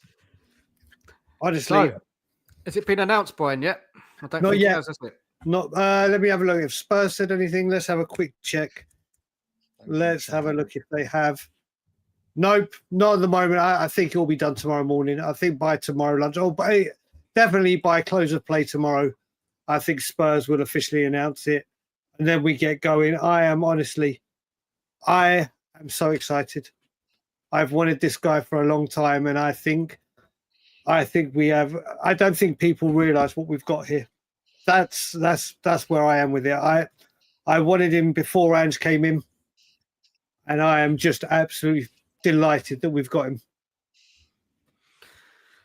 No, I get what you're saying, Brian. I like Frank. I do. I wouldn't say it's my first choice, but I think he deserves the chance to step up at a bigger club. I like him. There's so much I like about Frank as a manager. You know, you never see him having a go at the fans. You never see him blaming referees. You know, he's got tactics. He switches up the style of play depending on the opposition. There's a lot to like about it. Can he do it at Tottenham? We will find out. Now, Brian, anybody jumping on tonight, we have 3 questions to ask them. Are you happy to answer some questions? Of course I am. Yeah. Interrogation. Let's have a go. What's going to be good for Brian? Okay, let's try this one. This is quite a good one. Let's try this. So, Frank's never managed a club with top 6 expectations. Do you generally believe he has the authority and experience to manage the challenges at Tottenham? It's quite a tough one. It's quite a loaded one. It's quite a loaded one, and I'll just say absolutely 100 billion% I do. Why? Absolutely 100 billion%. I think, listen, first of all, top 6, maybe not in first season. I said top 8 and above. People have got to remember that Thomas Frank is coming into I don't know why people. I remember back in the day when we got Poch, Maria. Top 4 was a valid attempt to do it, especially after what Poch had done and where we were. Since that time, we've fallen far behind again. I've said it's like we're back to Martin Yole and we need to rebuild again. And Martin Yole started that rebuild to get us where we were. We have fallen so far behind. And during that time, the top 6, maybe not so much Forest, but Forest have had a tremendous season. They have got so much stronger. They have got owners that have put money into the football club. Newcastle will go again. Everyone will go again. We've got some building to do. And Thomas Frank, for what he's done at Brentford, how he develops players, which we haven't been able to do recently, loses stars year in, year out through no fault of his own, just because they have a great season and Brentford, they need the money to keep reinvesting into new talent. His ID for finding talent and developing them is second to none. Absolutely can Thomas Frank do it. Thomas Frank won't foul Tottenham. Tottenham and Levy will foul Thomas Frank. Yeah. Simple I as. agree. No, good answer. So you've got a lot of confidence in him, Brian, which is good. Oh. Yeah, it's good because look, he has done a remarkable job with Brentford. Like, come on, like he's kept them up in the Premier League. He's made them competitive. They've beaten top teams. They've, as you said, the coaching, the players. He plays different styles of play. I mean, TJ, you think he's more defensive, but we'll come back to that in a second. But they scored a lot of goals last year, Brentford. Mm-hmm. Look at the players he's developed there. Mbeumo, Wizza, Tony, I know he's gone now. Pinnock, Henry. You could go through that side. What's that midfielder who plays for them, which I'd love at Spurs? What's his name again? The one in the middle? Damsgaard. And there's another one as well. There's another guy. There's Norgard, who's the captain. That's it. Norgard, yeah. Defensive midfielder. He plays with a defensive midfielder. That's what we've been all crying out for. That we hear from the club that's what they want to sign. And number 6, we desperately need it. So look, let's ask the question to the chat. Let's ask TJ, Nige. You can answer it as well. Can I say one thing on this? With what you were saying with Frank as well, people that are saying Frank's defensive, Frank's this, he's pragmatic. For a defensive team, his front three scored over 50 goals this season. Yeah, 4th highest goal scorers. And look at us. Look at us, who are meant to be this attacking team that go full on attack. Obviously, we can talk about whatever you want to do. But I think a lot of the things people are actually saying, go watch a tactics video done by the Premier League with James Alcott, where it shows how the first part of this season, Brentford were the most ruthless goal scorers that had the biggest XG conversion rate.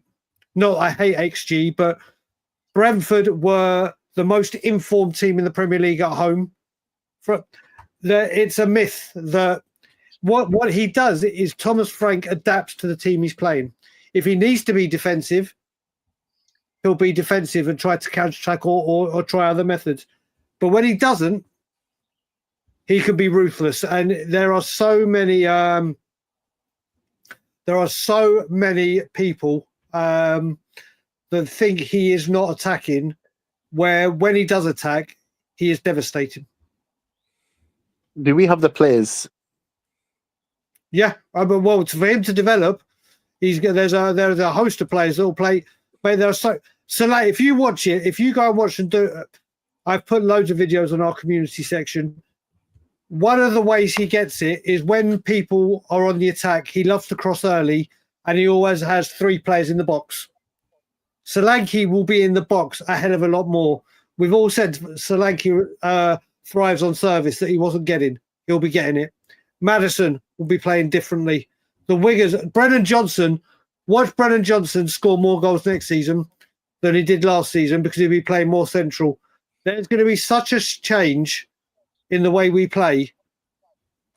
Obviously, the transfer market we bring in is going to have an impact, but there are players he can develop there, and I will not doubt or query Thomas Frank developing any of those players, because you see what he does time after time at Brentford with players nowhere near the level of players he's going to inherit at Tottenham.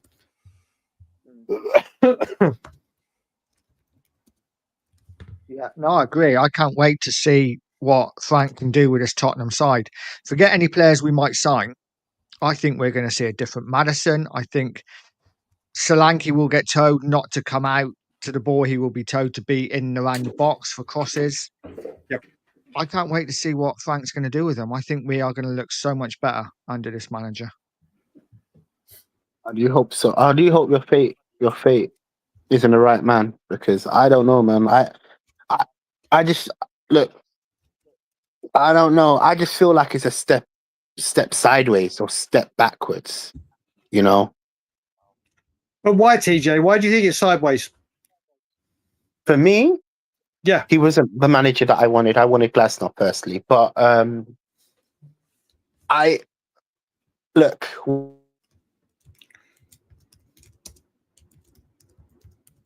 Hello, can you guys hear me? Sorry about that. I'm back at. Oh, sorry about that. Didn't mean. Yeah. What I was saying, for what he's done at Brentford, phenomenal. Let's not play it down. I said that about an hour ago. Amazing. You know what he's done but will it work at Tottenham? I just don't think it would. I don't think we have the crop of players like how Brentford, because for me, you're talking about Son, you're talking about Johnson. I don't think Johnson runs at the defense. When he's been playing out wide, it's not where he needs to be. He needs to be inside forward or shadowing Solanke and being around, buzzing around there, like he did in Notts Forest, being a counter-attacker running into space. He will be used completely differently by Thomas. I think Solanke, look, I'll give you Solanke. I think Solanke will improve massively, you know? It's just I'm not confident with the group of players that we have right now. Okay, so TJ, were you one of those people last season that were going, last season, if we had a better coach with this team, we'd be much higher up? At the start, I was. Yeah. That's what Thomas Frank is. Yeah. That's what Thomas Frank is. We needed a coach that will be on the training ground Have you, TJ? Have you been watching all the videos on Thomas Frank? I've literally no. You know what it is? I've just come back to streaming today, innit? So with what I've seen on Thomas Frank is personal games, innit? I've seen previous games, but not too much like in-depth analysis on how he plays and what he does, right? However, from what I've seen is he plays with a back three and a back four. So he can pivot depending on what teams are in front of him, right? Yep. And he's predominantly a counter attacking team. So that's what I've seen. He plays on a counter. My issue is with the players that we have, I just don't know if they're gonna be up for that type of playing type of style, you know? He adapts his game. What you need to do is go and watch. TJ, put your number in the private chat, and then I'll WhatsApp you a load. So it'd be good to keep in contact with you anyway. I'll send you a WhatsApp. You know what? I think I've got your number already, man. I'll drop you a message after. Yeah. If you go and listen, forget what he's doing in games, which is obviously you can see, and he's doing it at Brentford. Watch the videos where he's doing podcasts, interviewing about him, the man, him, how he sees football to be played, him, how you will change your mind. You will change your mind. I actually think probably some of Spurs' best games last season also was when we were on the transition and counter-attack. Yeah. So if we set up that way, I'm more than happy. I can't wait to see what Frank does. I was the same as you, TJ. A couple of weeks ago, I was very much like, I'm not sure about Frank. I would much rather Glasner. But the more I've seen, the more I read, and the more I watch, I'm just like, he fits Tottenham to an absolute T. Yeah. I think he's perfect for us. He is. Like I said, it would have been good. Listen, would we have loved Xavi or the big managers with the big names? Unfortunately, people, the way we have been run and the state of the club at the moment, they don't want to know. They know what will happen at this football club. They know the shelf life of this football club. They will demand the big players. Conte and Mourinho never get them. And look at their CV. Unless there's been a huge takeover, which we still don't know, we've got to be serious. Tottenham Hotspur are a very big football club. And a few years ago, under Pete Poch, we were a sleeping giant awaking where we could have strengthened and gone on to glory. We're not there at the moment. We're a wounded animal that's trying to heal. We're far from the team that we once were.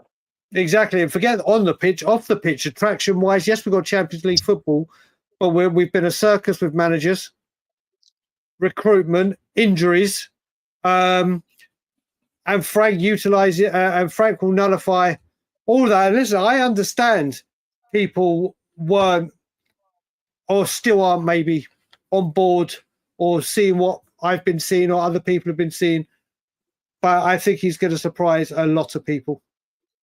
A lot of people. Yeah, I think that cup victory has. I know a lot of people say it's papering over cracks. I think it's like a massive hole in the road and someone's just stuck some tarpaulin over it and a couple of bricks. That cup win is. There's a massive crack in Tottenham and that massively papered over it. We have got so much work to do. Yeah. But Frank is a good start. Frank is a really good start. Correct. And apparently he's bringing a lot of his backroom staff, which is vital. And normally Tottenham mess about with this and say, oh, yeah, you can bring only one or two or whatever. This is what I think. I think it's all done and dusted, but what's held it up was getting everyone in on Frank's team. And if that's happened, fair play to the club for having their target, going, getting it done immediately. And now we can deal with it. Now we can get the man in charge. I was so looking forward to this summer of just relaxing and having no football and just being, do you know what, we're going to fuck this up. I can't wait for the season to start. I can't wait. You know, my biggest issue with how this has all panned out is the fact that it's taken so long to appoint this manager. If whoever is making the decision, if the owners knew that we were going to sack Ange, why has it taken so long just to pick a manager in the first place? There's two sides to it, TJ. There's why did we wait so long to sack Ange? But you can't. What I will say is in Tottenham's lifestyle. Apart from I will say Tottenham's actually acted very quickly. We sacked him Friday. Got the here we go on a Tuesday. Take the weekend out of that and everything. I think Spurs have moved very swiftly to do it. I think they could, if they'd sacked Ange sooner. Big up. I know who he is. I'll get back to your message very, very soon. But I think Spurs have actually acted swiftly. They had one target. They've gone for him. They've got him. Normally, there's a few days messing about with compensation, release fee, whatever terminology you want to use. Spurs have acted swiftly to get him since his departure. I think the way, TJ, they handled Ange's departure and delaying it was shambolic. Okay, cool. Maybe I'm getting both of them mixed up because to me, this is how I saw it. Well, we all knew from even before the final, it was make or bust for Ange, right? Yep. So if you're putting all your eggs in that one basket, you would have obviously made a decision to say, okay, if he does lose it, sack him. If he does win it, keep him or whatever, right? But they took around 2 to 3 weeks. I think it's now we're waiting our third week now to make this decision finalize, you know? Well, 2 weeks, or I think it was 2 weeks, if I'm correct. It's been about 2 weeks because the window's closing soon, right? The start of the window's closing. So the first window. Yeah. So it's around 2 weeks now. They've taken so long to decide to sack Ange and then obviously appoint this next manager, you know? I'm not against sacking. I'll make it clear again. Yeah, cool. Maybe Ange bought me time. That was my opinion. We're all entitled to our own opinion, right? It's just the way these owners have run this club. We're like Looney Tune FC. Every single year, different. There's no hope. There's no hope for Tottenham. And what is our targets now? We have to start again. Another 2 years in the making. How long is it gonna be until we win another trophy? This is another question. I feel totally the opposite, mate. I understand your frustration. I feel for the first time in so long, I feel totally. Maybe it's because we've just finally won a trophy, and it's like that monkey's off our back.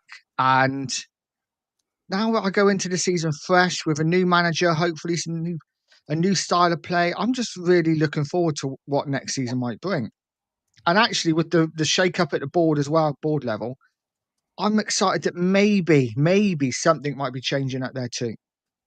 I know you might think differently, you might know differently, but you know, at the moment, I'm excited. Let's ask another question to Brian. Let's do it. What are your minimum expectations for Frank's first season? Joe, I've said this on a few streams and obviously mine and Twitter. My expectations for this season would have been the same if it had been Frank, Glasner, Xavi, Ange, Postecoglou. To get us back into the top 8 of the table. Obviously, you can reflect on that a little bit more after the window shuts. To get out of the group stage of the Champions League. To really, really, really, really go for the FA Cup. I want that cup back in Tottenham's trophy cabinet so badly. It still holds as much magic for me now as it did 91, 87 when we lost to Coventry. I want that cup back in Tottenham colours and at the stadium. And with the Carabao Cup, you've got to remember this is Thomas Frank's first season juggling Europe and the elite Europe of all that. Use that to rotate, play the youngsters, fringe players, assess them, whatever. Carabao Cup, I don't care. I'd love to obviously go and win it, but top 8, get out of the group stages, win the FA Cup, or go far in the FA Cup. Obviously, win it would be incredible. But that would be minimum, Brian. Is that your bare minimum? He has to finish in the top 8. Yeah, Premier League wise, has to finish in top 8. And what about if he doesn't win a trophy but comes semi-final? What's acceptable? Quarter-final? I'm not going to say that everything is unacceptable because obviously 17th in the league. Not that we will get there. We all say we need to give. We all say whether we like the manager or hate him, he needs 4 windows. He needs this. He needs that. We got to be the same with Frank. I think he can get us in the top 8. 100%. 100%. I think he can do it. After the window, I may reflect on that, may move it to say top 6 or whatever. What does he need, Brian? What is key things this window for Frank? What are the 3 key positions and the level of quality of player he needs to deliver what you've said? I've said, in no particular order, but 3 positions I think we really need. Straight away, number 6. I think everyone we ask will say a number 6. Yeah. Who that may be, don't know, but we need a number 6. We need a right winger. And I've said, I think what we need is another left back. And the reason I say we need another left back is obviously you've got Spence and Porro and Destiny, but you can't keep going Spence right, left, right, left, right, left, right, left, right. I'd like us to have another fullback. So it would be like Walker and Rose, Trippier and Davies. So there was people. I think we need more, but I think those are the 3 that we desperately need to target. Yeah. I think about right. Yeah, 3 key players. So left back, defensive midfielder, and a winger. Did you say, Brian? A right-sided winger? Probably a right-sided, yeah. Who would be starting for you on the left then under Frank? I just don't know. I mean, it depends. I mean, when he plays 4-3-3, may it be Sonny? And will he bring Sonny in? Is he going 5-3-2? 3-5-2? What 5-3-2? Whatever you want to say. The option. This is the thing. This is the great thing. We're now talking about when you say, who do you think? You're thinking, well, it depends what system he's going to play. It depends if he's going to go attack-minded, defense-minded. Is he going to have 3 at the back or 4 at the back? The options right now, if you'd said it was Ange, Postecoglou or someone else, you'd be like, right, they play a rigid system. We kind of know the player that he wants to play in that position.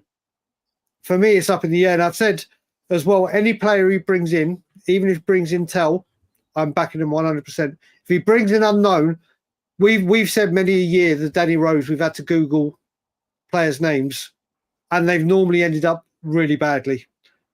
Thomas Frank has a history of finding these players and his team. So if he brings in a player that I don't know, never heard of, not that my football knowledge worldwide is, I'm not going to go, oh my God, Levy's gone down the cheap route. You won't be hearing that from me this season. The only negative you will be hearing from me is about Daniel Levy this season. That's it. Obviously, if a poor performance, then we'll talk match reactions. But any player that comes in, I'm going to be, let's see what this guy can do, because this guy develops players. But so, I mean, my number 1 signing is, of course, Eze. I wanted Eze before Maddison. I love Eze. But I think a right winger and a direct one at that is really important. We should be knocking on Dortmund's door to get Adeyemi. He's right now playing in strike. However, he's phenomenal. He's fast. I think he's around 24 now. We should go. We should rarely be going for players like that. You know, young, up and coming, fast mentality. You know, right now his stats are quite low. He had a poor. I wouldn't say poor, but like he didn't really have a good season last year. But he's a phenomenal player, fast, quick. We need players that can run at the defense. You know, our problem is we don't have players that actually like to run at their players. I thought, can I be honest with you? Before Johnson came in, well, when we were linked to Johnson, I thought Johnson was going to be that person because he's quick. Well, the view I had on him, he's quick, he's agile, he's going to be able to just beat the man. Okay, one sec, I'll be back. For me, Johnson hasn't done that. You know, we need to go back onto like the template of how we used to have our wingers. Look at Lucas Moura, for example. Look at Leonard, for example. Townsend. You got wingers that are running, that are fast. They're just rapid. That's what we need right now. 100%, TJ. I agree. We need better. I don't think our forward line is great at all. I think it's pretty. It's average. Yeah, no, it's average. What about this Mita, is it? Mita from Brighton, the Brighton winger. I really like him. Minter. Yeah, The he's guy who good. come from Newcastle. Yeah. Minter's quite good. Yeah, he's rapid as well. Mm. Yeah.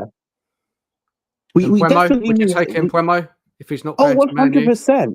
No, Yeah, 100%. For me, we need a DM. DM is so important. I actually I can understand why you would want a left back or a right back to cover them positions, right?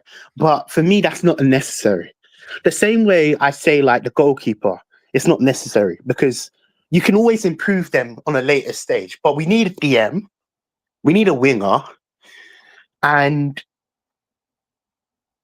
we could go with the Eze attacking midfielder because Kulusevski, this injury is not a good injury, you know. And that would. But the question is, would Levy go in for someone like Eze? I don't know, man.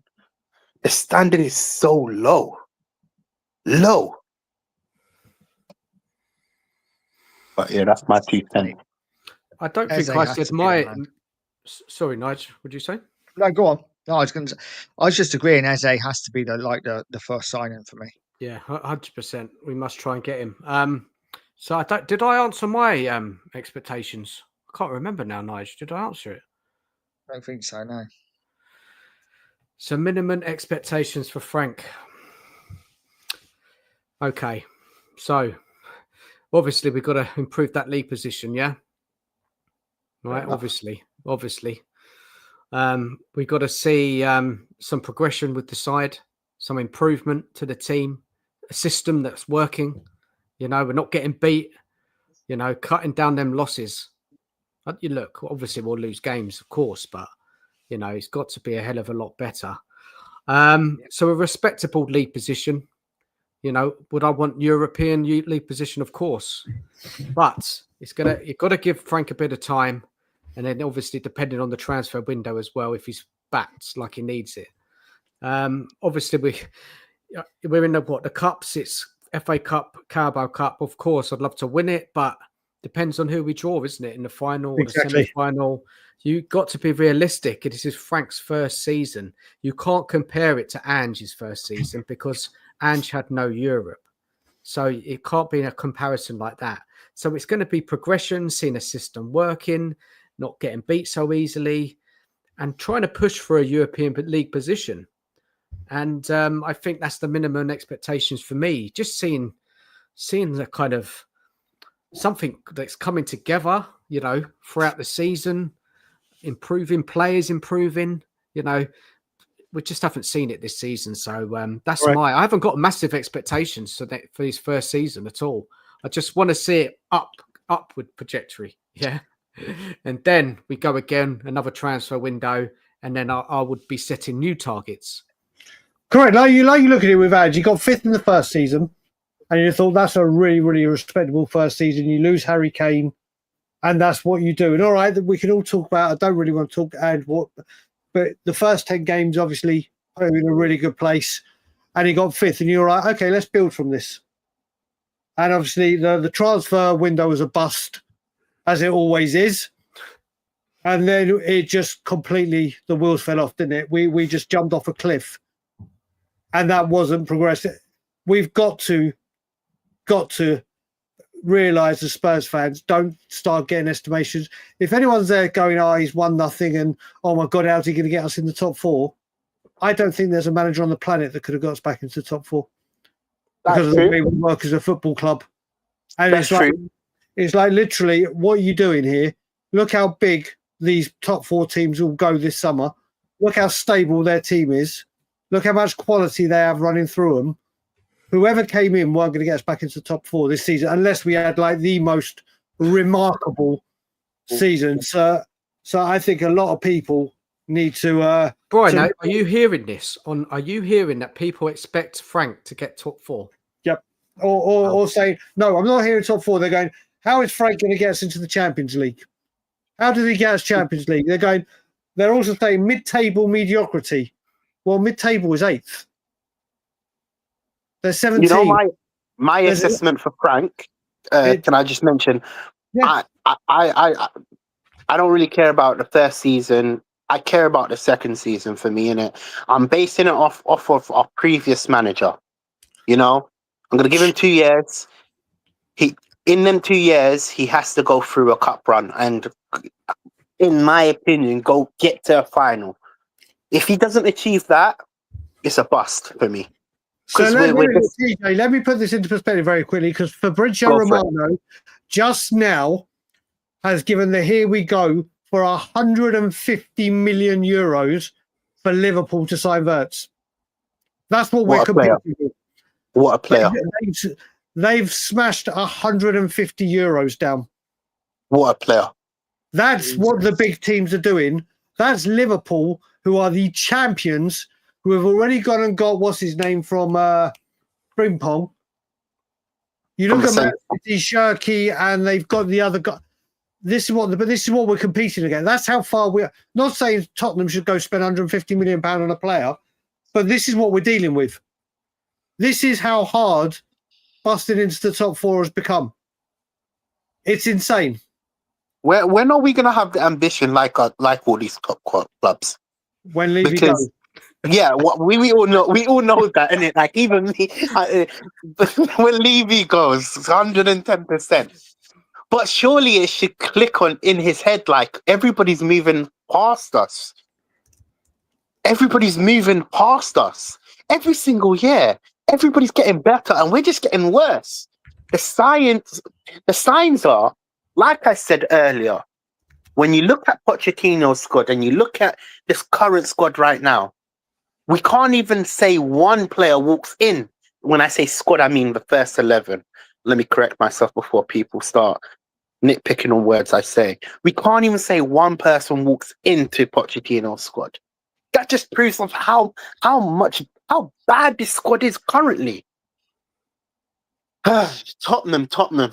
Here we go again. This is the thing. This is why I'm saying people have got to really manage expectations here with Thomas Frank, because when the big teams around us are strengthening like that, we just cannot or will not compete at the moment. So when people are going, oh, mid-table and mediocrity, what are you expecting? Doesn't matter who comes in.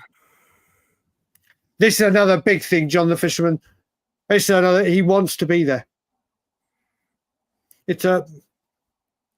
That's Liverpool just going, if that's what the champions are doing, and people expect us to be able to expect higher, or not a chance. Not a chance. We've got to walk before we can run again. It's about understanding the ceiling under Levy, Brian. Isn't Correct. It? As a fan, you know. Yep. We've fallen off it so much in the league, and we've got a lot of work to do. Frank's got a tough job on his hands, but if we can stick with him, you know, even through the hard times, there's going to be some tough moments. You know, we're going to go on a run of not winning games. I can see it happening, but we just got to hope he gets there eventually. And again, it's all to do with the backing and the board. And we've seen this story before. But look, there's a lot to like about Frank. Let's ask Brian one more question. I think I've asked you 2 so far, haven't I, Brian? You have indeed, buddy. One more. So this is what I'm hearing a lot on social media. Is Frank another Nuno? If not, why not? Do you know what? I get what I've come with a term with it now. I'm calling it Ange rage, like road rage. I think there are so many people that are so upset with Ange's dismissal, Ange going, whether you were pro him or not him, that literally whoever came in charge, they were going to get absolutely. And some of the stuff I'm seeing about Frank coming in is just like, what are you talking about? He's not another Nuno. And even if he was, look at the season Nuno just had. At the start of the season, if we all said Nuno is going to do what he did at Forest, would you take that? We all would have.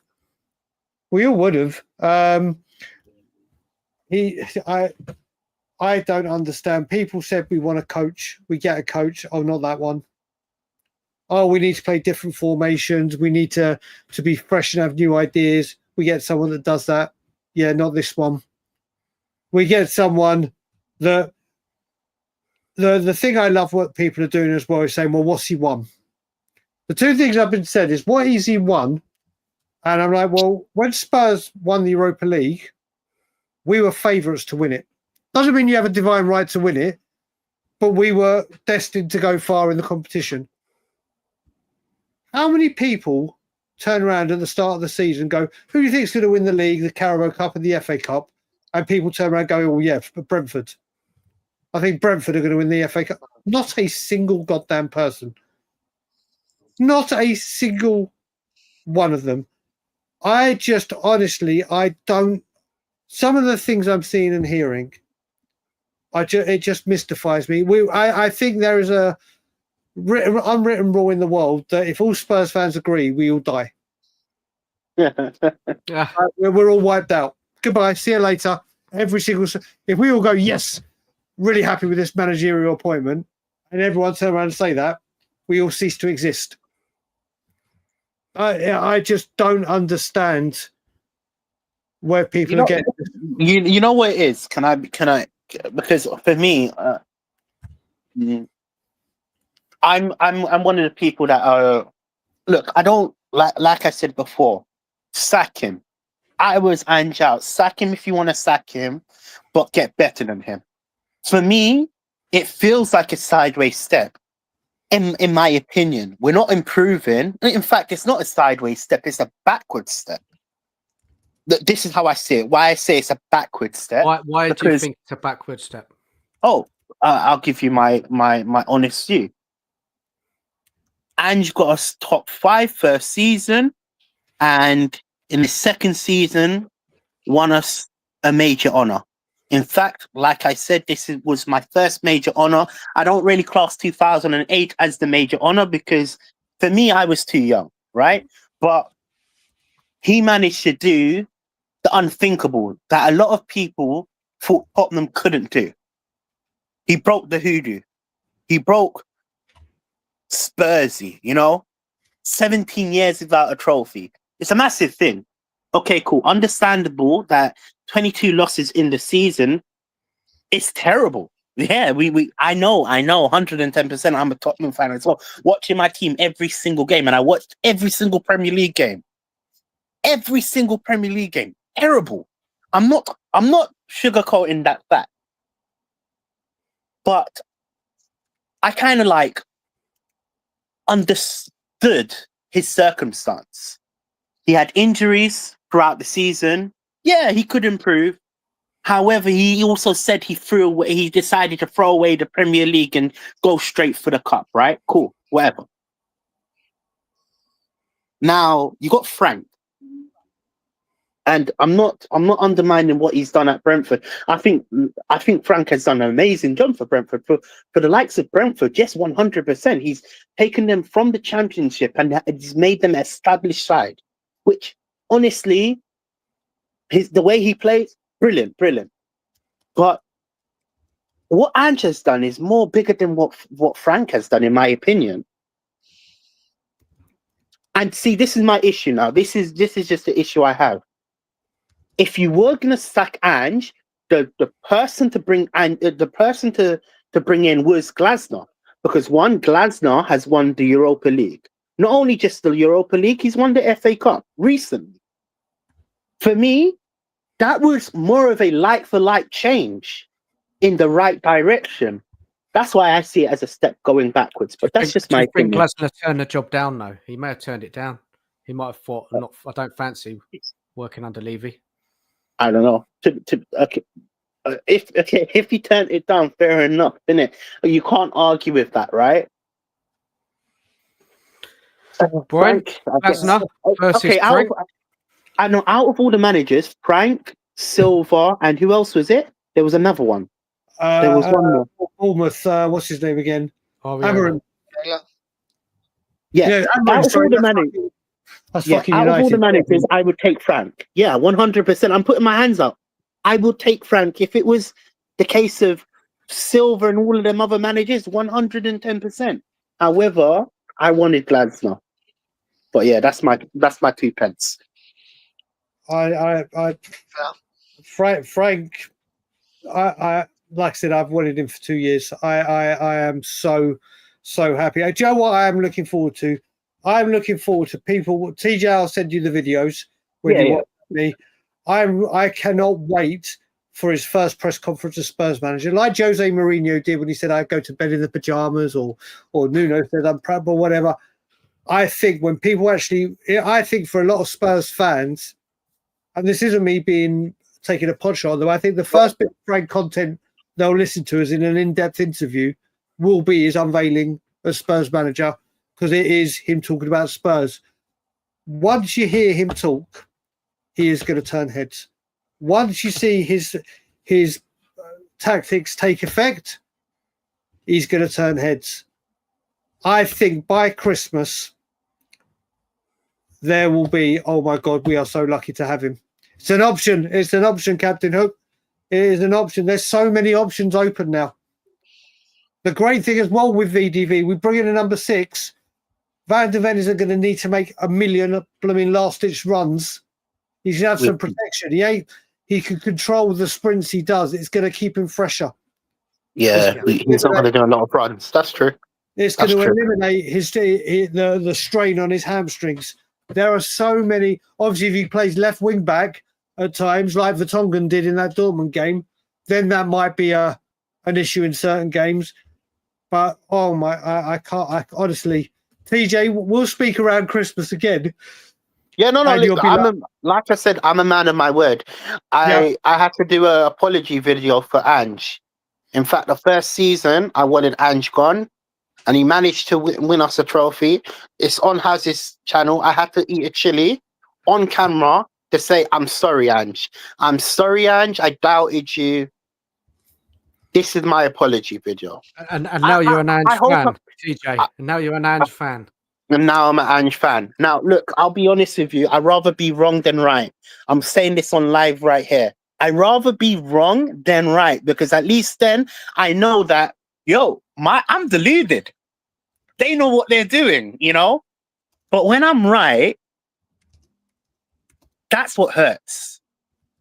Things like we're never going to be like Liverpool and Man City. And we're never going to be that club. Remember, when we started this conversation, I said, what's your ambitions for Tottenham? Where do you see Tottenham in the... I want to say we can win titles. We can win Champions Leagues. But can I really say that with the squad that we have right here? No. We're so far from where I want Tottenham to be. That's my problem. Again, it's all to do with the board, man. All right. This is it. It's all to do with the board. Like, Potts done so well, right? He come close, but he wasn't backed in the final moments, was he? And that's all we can hope for with Frank, that he can get us anywhere near that type of level. Obviously, the style of play is slightly different, of course, but look, we as Spurs fans, that's all we can expect, really. It's sad. It is sad, but you've got to be realistic. It's what it's like being a fan.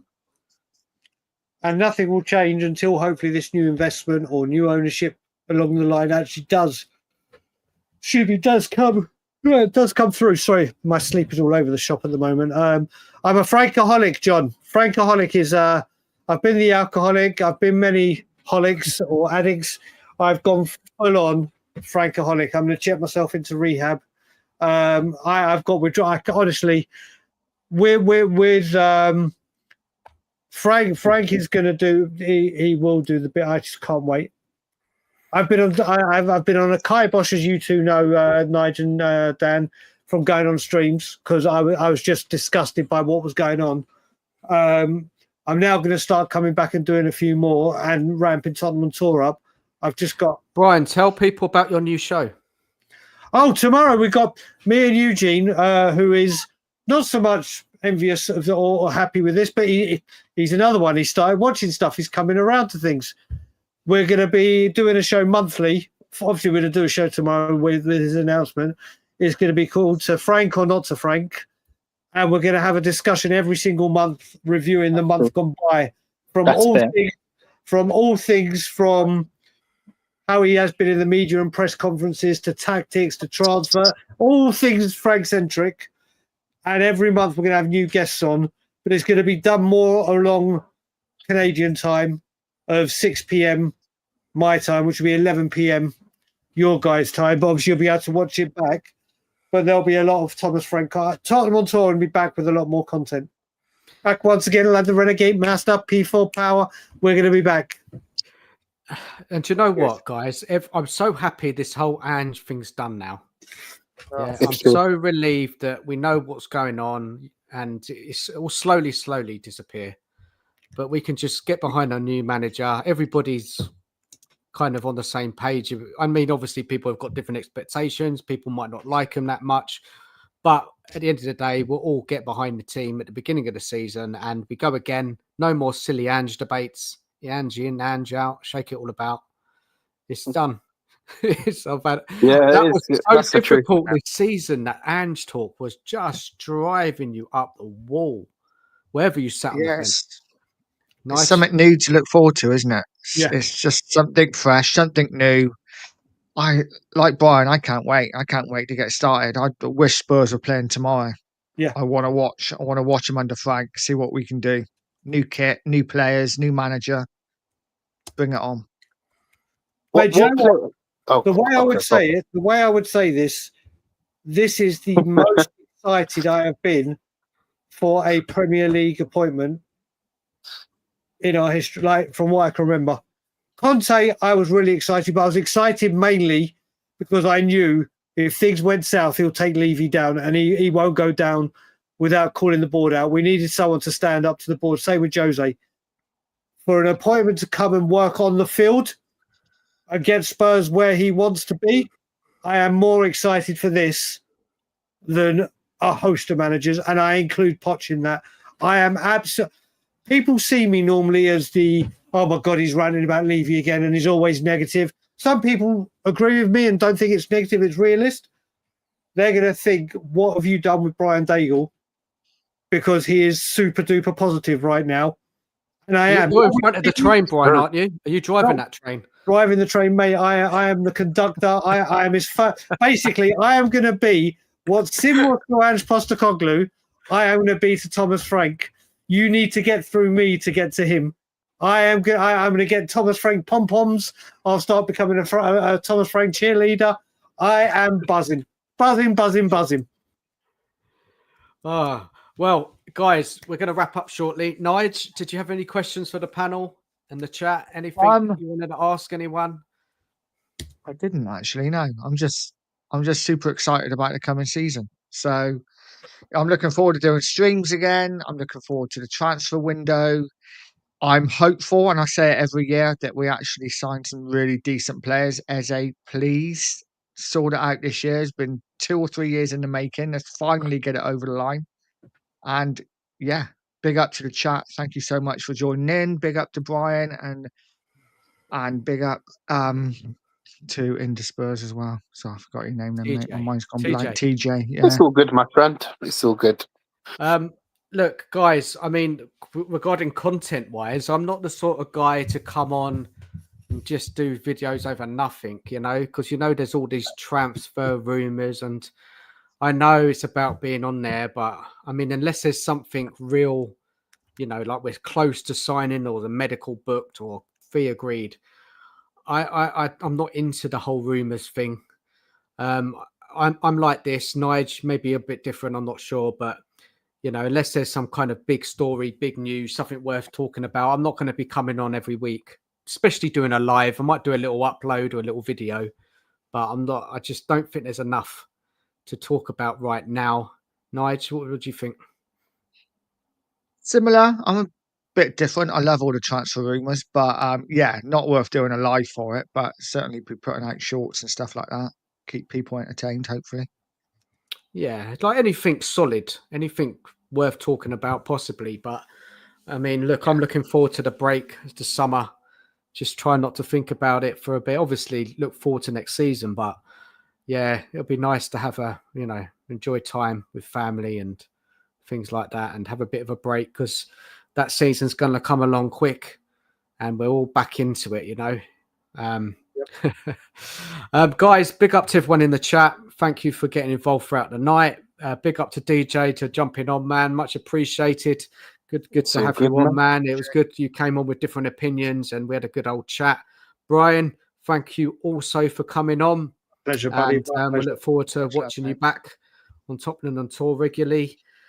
Nige, anything planned, lined up? You got beyond no more Bud in the Pub coming up, or? Not one plan, no. A few things. May do a show with Charlie over the next couple of days. Nige and Chonk show. What about no, nothing majorly Shin? planned. What about what's his name? The Shin. What was that podcast called that you were going to do? Oh, Mickey's right shin. Yeah, that's shelved at the moment. The shin's on the shelf. Yeah, We'll see. we'll see. Maybe. Yeah, maybe. Guys, big up to everyone in the chat. As I said already, good night to you all. Hopefully we'll get the confirmation tomorrow about Frank, and then it's on to the transfer window. And It's not even that, mate. Next week, the fixture list comes out. does it? Oh, interesting. Next week, Interesting. the fixture list comes out, and then you're going to see if we get like 4 of the top 6 in the first 6 or 7 games, they'll be like, oh my God, Frank, how's he going to deal with it? Oh my God, he's under pressure. Or if it's a nice, easy one, they'll be like, oh, that's the way to get Frank settled in. You know what's going to happen. With any bit of news, there'll be the positive and the negative. We have to play everyone twice. Doesn't matter when they come. All how Thomas, Frank, Thomas, Frank. We're all going. I've got there. I can't have Ian write the Aguna song for it. I can't stop singing that. I can't Do you know stop what, singing guys? Honestly, Brian, it's nice to see you happy, man.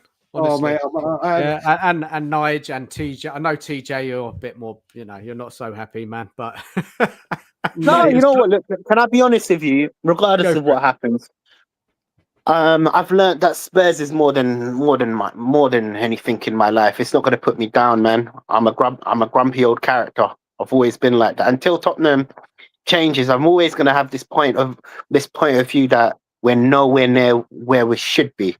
But again, thank you for having me on. You know what? This has made me come back to YouTube. I've got a show with Elijah Too Much of E. So you know what? Let me just give it. Can I give him a plug? of course, Guys, if you want to subscribe to anybody, there's one person to subscribe to. Too Much of E.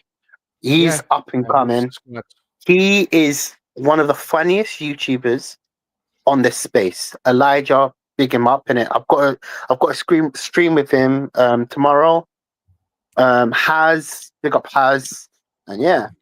And if you guys want to subscribe to me, you can. It's optional. I think I'm subscribed to you already, man. But you haven't been putting any content out, have you? Yeah, I haven't been. I've been away. It's been depressing. It's been a depressing season, to be honest with you.